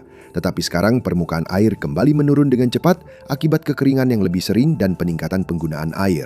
Dan permukaan air diperkirakan akan turun di bawah rekor terendah sebelumnya, menjadi sedikit di atas 1.000 kaki di atas permukaan laut pada bulan Mei 2027.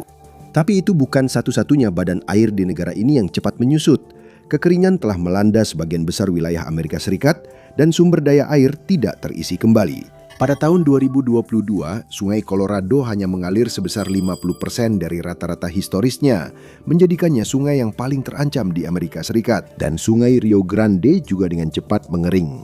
Bersama-sama, kedua sungai ini memasok air minum untuk 59 juta orang dan mendukung hamparan lahan pertanian yang luas di seluruh wilayah Barat Gaya. Berbicara tentang masalah air, lebih dari 15.000 bendungan di Amerika Serikat diklasifikasikan memiliki potensi bahaya tinggi. Dalam istilah sehari-hari, itu berarti jika bendungan-bendungan tersebut gagal, kemungkinan besar akan menewaskan orang-orang. Itu tidak terlalu buruk jika bendungan-bendungan tersebut dirawat dan sesuai dengan standar. Tetapi kabar buruknya adalah 2.300 di antaranya juga dinilai dalam kondisi buruk atau tidak memuaskan, yang merupakan masalah. Baik Anda bergantung pada bendungan itu untuk pasokan air, maupun sekedar tidak ingin berada di dekatnya jika bendungan itu jebol. Menjaga agar bendungan itu tetap berfungsi adalah hal yang cukup penting. Namun perang air menunjukkan masalah yang lebih besar di Amerika Serikat. Negara-negara bagian seringkali lebih cenderung saling bersaing daripada bersinergi. Karena banyaknya kelonggaran yang diberikan kepada setiap negara bagian untuk menentukan kebijakannya sendiri, negara-negara bagian bersaing untuk menarik investasi dan bisnis. Hal ini menciptakan perlombaan saling menurunkan standar. Bisnis akan terus berdatangan ke negara bagian dengan pajak yang lebih rendah, regulasi tenaga kerja yang lebih lemah, dan upah yang lebih murah, sehingga menciptakan insentif kuat untuk tidak membangun serikat pekerja yang kuat, menegakkan perlindungan tenaga kerja, atau mengenakan pajak kepada perusahaan untuk meningkatkan infrastruktur dan layanan publik. Scholars Strategy Network menulis sebuah makalah tentang bagaimana persaingan antar negara bagian untuk menarik bisnis seringkali menciptakan tekanan ke bawah pada upah. Namun, hal ini juga menyebabkan kerugian finansial bagi negara bagian itu sendiri karena paket insentif yang terlalu besar diberikan kepada bisnis. Karena hal terakhir yang diinginkan oleh sebuah negara bagian di AS Serikat adalah memiliki reputasi sebagai wilayah dengan iklim usaha yang buruk. Seperti yang dikatakan dalam makalah tersebut, pemerintah daerah terpaksa bersaing dan menawarkan insentif yang terlalu besar bukan karena mereka akan mendapatkan keuntungan ekonomi, tetapi karena mereka tidak mampu mengirimkan sinyal negatif tentang iklim bisnis mereka. Persaingan ini justru semakin sengit seiring masa depan ekonomi di berbagai wilayah Amerika Serikat mulai berbeda arah. Selama beberapa dekade hingga sekitar tahun 1980, daerah-daerah yang lebih miskin di Amerika Serikat seperti Tenggara dan Barat Daya perlahan-lahan mulai menyusul daerah-daerah yang lebih kaya seperti New England, Mid-East, dan Far West. Sayangnya, sejak tahun 1980, tren itu justru berbalik arah. Pada tahun 1980, ketika Biro Analisis Ekonomi mengukur pendapatan per kapita relatif terhadap rata-rata nasional, mereka menemukan bahwa wilayah dengan kinerja terendah, yaitu Tenggara, memiliki pendapatan per kapita sebesar 87% dari rata-rata Amerika Serikat. Wilayah dengan kinerja tertinggi, yaitu Far West, memiliki pendapatan per kapita sekitar 112%. Pada tahun 2017, kesenjangan pendapatan antar wilayah telah melebar secara dramatis. New England melonjak hingga 125% dari rata-rata pendapatan nasional, sementara Tenggara masih tertinggal di angka 87% saja. Kesenjangan yang semakin melebar ini terjadi pada saat mobilitas geografis menurun. Menurut sebuah makalah oleh Abigail Wozniak dan rekan-rekannya, hal itu sebagian besar disebabkan oleh semakin sedikitnya perpindahan di pasar tenaga kerja. Itu berarti jenis pekerjaan yang tersedia di wilayah yang lebih makmur seringkali tidak sesuai dengan keterampilan para pekerja dari daerah yang lebih miskin, sehingga mereka sama sekali tidak mendapatkan kesempatan. Seperti yang dinyatakan dalam Bloomberg, kita sedang menjadi negara yang terbagi antara yang punya dan yang tidak punya, yang ditentukan oleh tempat kita lahir atau di mana kita bisa tinggal. Semakin lama, lingkungan dan kode pos kita menjadi penentu nasib ekonomi kita. Dengan demikian, distribusi penduduk yang sangat tidak merata di Amerika Serikat menyebabkan kebijakan nasional sangat condong ke negara bagian pedesaan, karena setiap negara bagian, terlepas dari jumlah penduduknya, mendapatkan 2 senator. Ini berarti Wyoming dengan populasi 580.000 mendapatkan 2 senator yang sama seperti California yang memiliki populasi 39 juta. Dengan kata lain, jumlah penduduk yang lebih sedikit daripada Memphis, Tennessee memiliki 2 senator yang mewakili mereka di Senat Amerika Serikat. Argumennya adalah bahwa Wyoming dengan kepentingan yang sangat berbeda dari California pantas mendapatkan suara yang setara meskipun hanya memiliki 1/67 dari jumlah penduduk. Itu adalah poin yang adil dan inilah yang memicu perdebatan yang terus berlangsung. Tetapi karena negara bagian pedesaan cenderung berpenduduk lebih sedikit, ini berarti keseimbangan kekuasaan di Amerika Serikat seringkali condong ke kepentingan, nilai, dan pandangan dunia pedesaan. Meskipun hal itu mungkin tidak sejalan dengan mayoritas penduduk. Menurut 538, populasi Amerika Serikat terbagi cukup merata. 25% pedesaan, 23% kota kecil, 27% pinggiran kota, dan 25% perkotaan. Namun, Senat tidak mencerminkan keseimbangan tersebut. Komposisinya sangat condong ke Amerika pedesaan. Secara efektif mewakili populasi yang lebih mendekati 35% pedesaan dan hanya 14% perkotaan. Politisi anehnya masih membiarkan banyak infrastruktur pedesaan terbengkalai. Kondisi jalan dan transportasi umum yang buruk yang kami sebutkan sebelumnya hanyalah salah satu contoh karena kondisinya jauh lebih parah di daerah pedesaan. Di sebagian besar wilayah selatan, Midwest, dan Barat, orang miskin dan lansia seringkali terisolasi karena jarak tempuh yang jauh dan sama sekali tidak adanya transportasi umum.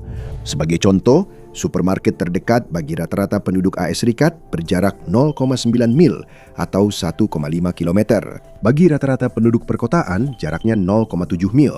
Sedangkan bagi rata-rata penduduk pedesaan, jaraknya 3,2 mil. Dan itu tidak berarti supermarket terdekat selalu memiliki pilihan terbaik, kualitas terbaik, atau semua yang Anda butuhkan. Jadi jarak ke supermarket ketiga terdekat bagi penduduk pedesaan adalah 6,2 mil. Bukan jarak yang bisa dengan mudah ditempuh dengan berjalan kaki oleh seseorang tanpa mobil, perjalanan pulang pergi 6,4 mil paling tidak. Atau bisa diakses oleh seseorang yang sudah terlalu tua untuk mengemudi. Karena Amerika Serikat sangat luas, daerah pedesaan di Amerika Serikat juga sering mengalami kerugian besar dalam hal akses layanan kesehatan. Pada bulan September 2024, Administrasi Sumber Daya dan Layanan Kesehatan menemukan bahwa 66,33% wilayah kekurangan tenaga kesehatan perawatan primer di Amerika Serikat berada di daerah pedesaan. Sebuah survei dari Pew Research Center menemukan bahwa 23% warga Amerika yang tinggal di pedesaan mengatakan bahwa akses ke dokter dan rumah sakit yang baik merupakan masalah di komunitas mereka. Itu dibandingkan dengan 18% warga Amerika perkotaan dan 9% warga Amerika pinggiran kota. Sebagian dari masalahnya adalah jarak ke rumah sakit yang memang jauh. Rata-rata waktu tempuh berkendara bagi penduduk perkotaan ke rumah sakit terdekat sedikit lebih dari 10 menit. Bagi penduduk pedesaan, waktu tempuhnya 17 menit. Namun itu tidak mencerminkan rentang waktu yang jauh lebih besar yang dihadapi penduduk pedesaan. Karena survei yang sama menemukan bahwa 25% penduduk pedesaan harus menempuh perjalanan lebih dari 34 menit ke rumah sakit terdekat. Ketika seseorang mengalami keadaan darurat medis seperti serangan jantung atau stroke, itu bisa menjadi perbedaan antara hidup dan mati. Jadi siswa kaya dan miskin tidak berinteraksi di sekolah. Dan semakin lama, orang kaya dan miskin sama sekali tidak berinteraksi. Karena kekayaan seringkali berkaitan dengan ras, ini berarti ada lebih sedikit interaksi antar ras juga. Sebuah makalah oleh Miss dan Rowe menemukan bahwa dari tahun 1970 hingga 2020, ketimpangan ekonomi secara keseluruhan di AS Serikat meningkat sebesar 14%. Secara bersamaan, segregasi ekonomi di lingkungan meningkat sebesar 38%. Segregasi ekonomi di tempat kerja meningkat sebesar 57% dan segregasi ekonomi di sekolah meningkat sebesar 69%. Ini adalah tanda yang mengkhawatirkan untuk interaksi di masa depan antara keluarga kaya dan miskin yang telah terpisah sejak kecil. Orang kaya dan miskin di Amerika Serikat secara harfiah hidup, bekerja, dan belajar di tempat yang benar-benar berbeda. Kesenjangan itu telah menyebabkan peningkatan besar dalam ketimpangan geografis secara umum di seluruh negeri. Pendapatan rumah tangga median untuk 20% kaunti terkaya di Amerika lebih dari 2 kali lipat pendapatan rumah tangga median dari 20% kaunti termiskin. Sementara itu, tingkat kemiskinan di 20% kaunti termiskin juga 3 kali lebih tinggi dibandingkan dengan 20% kaunti terkaya. Mengingat semua faktor lain yang telah disebutkan sejauh ini, dan sejauh mana pajak serta pendanaan lokal menentukan peluang di daerah tersebut, hal ini menempatkan orang-orang di kaunti termiskin pada posisi yang sangat tidak menguntungkan. Penduduk berpenghasilan rendah secara harfiah sedang didorong keluar dari daerah perkotaan yang memiliki peluang ekonomi, membangun koneksi, dan pendidikan terbanyak. Di antara 100 wilayah metro terbesar di AS Serikat, jumlah lingkungan yang menawarkan perumahan terjangkau untuk rumah tangga berpenghasilan median menurun sebesar 37% antara tahun 2013 dan 2019. Jumlahnya juga menurun sebesar 50% untuk rumah tangga berpenghasilan rendah. Ini berarti kurang dari 10% dari semua kode pos di 100 wilayah metro terbesar di negara ini yang masih terjangkau. Dan biasanya kode pos tersebut adalah yang paling sedikit mendapatkan investasi dan peluang yang tersedia. Penduduk berpenghasilan rendah tetap harus bekerja di dalam wilayah metro, dan itu biasanya berarti mereka harus pindah lebih jauh, memperburuk perluasan kota yang tak terkendali, perjalanan yang lebih lama, lebih banyak waktu yang terbuang, dan lebih banyak uang yang dihabiskan untuk transportasi. Brookings menemukan bahwa antara tahun 2000 dan 2012, jumlah pekerjaan yang tersedia bagi penduduk di wilayah metro utama dalam jarak perjalanan mereka yang biasa turun sebesar 7%. Namun perubahan ini jauh lebih terasa bagi penduduk berpenghasilan rendah serta penduduk kulit hitam dan Hispanik. Jumlah pekerjaan yang tersedia bagi orang miskin turun sebesar 17%, sementara jumlah pekerjaan yang tersedia bagi penduduk Hispanik dan kulit hitam turun masing-masing sebesar 17% dan 14%. Ketimpangan besar ini akibat geografi negara dan struktur politik yang dihasilkannya menciptakan kondisi yang sangat timpang sejak lahir, jauh lebih parah dibandingkan banyak negara lain. Ukuran ketimpangan yang paling sering digunakan adalah koefisien Gini yang berkisar dari 0 hingga 1. Semakin tinggi nilainya, semakin tidak setara suatu masyarakat. Rata-rata koefisien Gini untuk negara-negara OECD adalah 0,316 dan 20 negara Eropa berada di antara 0,22 dan 0,32. Sementara itu Amerika Serikat berada di angka 0,42. Ketimpangan yang lebih tinggi juga menyebabkan menurunnya mobilitas sosial, dengan Amerika Serikat menempati peringkat ke-27 di antara negara-negara OECD.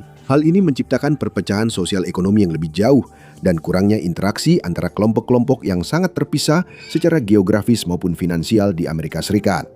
Banyak ilmuwan, ekonom, dan peneliti telah menyimpulkan bahwa ketimpangan sosial memiliki korelasi positif dengan kejahatan terhadap properti maupun kejahatan dengan kekerasan. Tidak hanya memicu keputusasaan ekonomi, tetapi juga mengikis kepercayaan sosial dan rasa kebersamaan dalam masyarakat.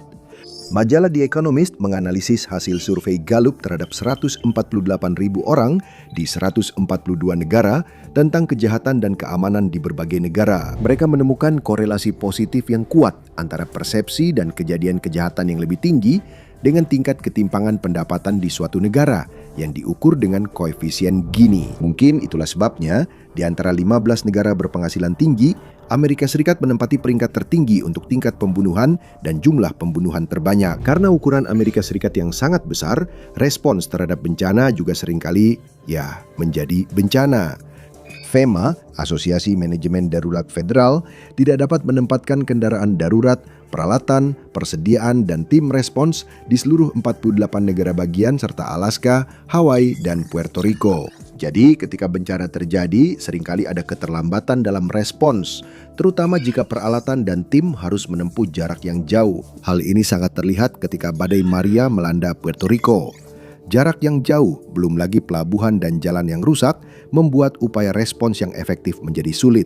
Karena Amerika Serikat sangat luas, terkadang bencana besar terjadi secara bersamaan, seperti yang terjadi pada tahun 2020 dengan badai di Louisiana dan kebakaran hutan di California. Respons FEMA menjadi sangat terbatas yang menyebabkan dampak yang menghancurkan.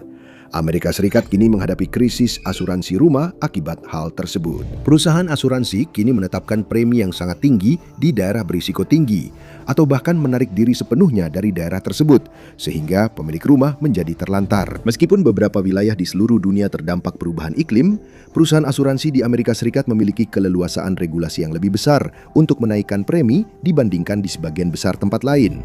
Negara ini telah menghadapi serangkaian bencana besar seperti kebakaran hutan di wilayah barat dan kerusakan akibat badai di wilayah tenggara.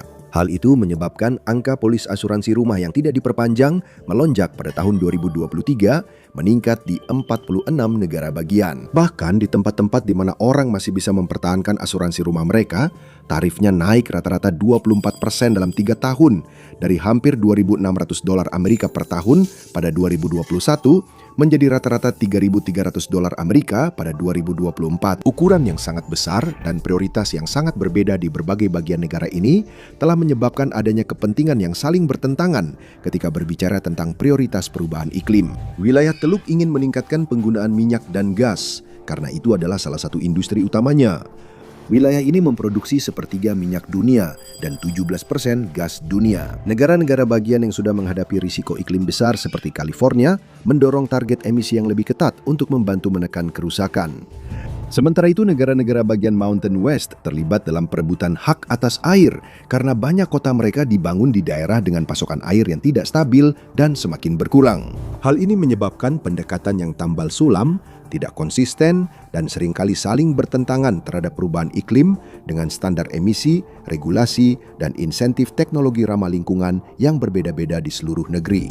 Dan konsekuensinya sudah mulai dirasakan, terutama di beberapa kota terbesar di negara ini. Marketplace asuransi online Policy Genius menilai 10 kota di AS Serikat yang paling berisiko terhadap perubahan iklim.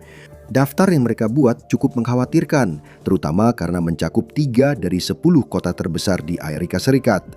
Dari 10 kota yang paling berisiko, Los Angeles menempati peringkat ke-7, Jacksonville menempati peringkat ke-4, dan Houston, kota berpenduduk terbanyak ke-4 di negara ini, berada di peringkat teratas. Setiap kota tercantum karena alasan yang berbeda-beda. Los Angeles karena kebakaran hutan, kenaikan permukaan laut dan kualitas udara. Houston karena badai topan, kualitas udara, dan fakta bahwa itu adalah kawasan perkotaan yang tenggelam paling cepat di negara ini. Dan Jacksonville karena, ya, semuanya. Semua itu tidak mengubah fakta bahwa hampir 7,3 juta orang Amerika tinggal di beberapa wilayah metropolitan terbesar di negara ini yang berisiko paling tinggi menjadi benar-benar tidak layak huni. Terima kasih sudah bergabung dengan saya hari ini. Saya harap Anda menikmati videonya. Dan jika Anda ingin melihat lebih banyak video seperti ini, silakan pertimbangkan untuk berlangganan dan aktifkan notifikasi. Itu sangat membantu. Terima kasih sekali lagi dan sampai jumpa di lain waktu bersama Map Medpack.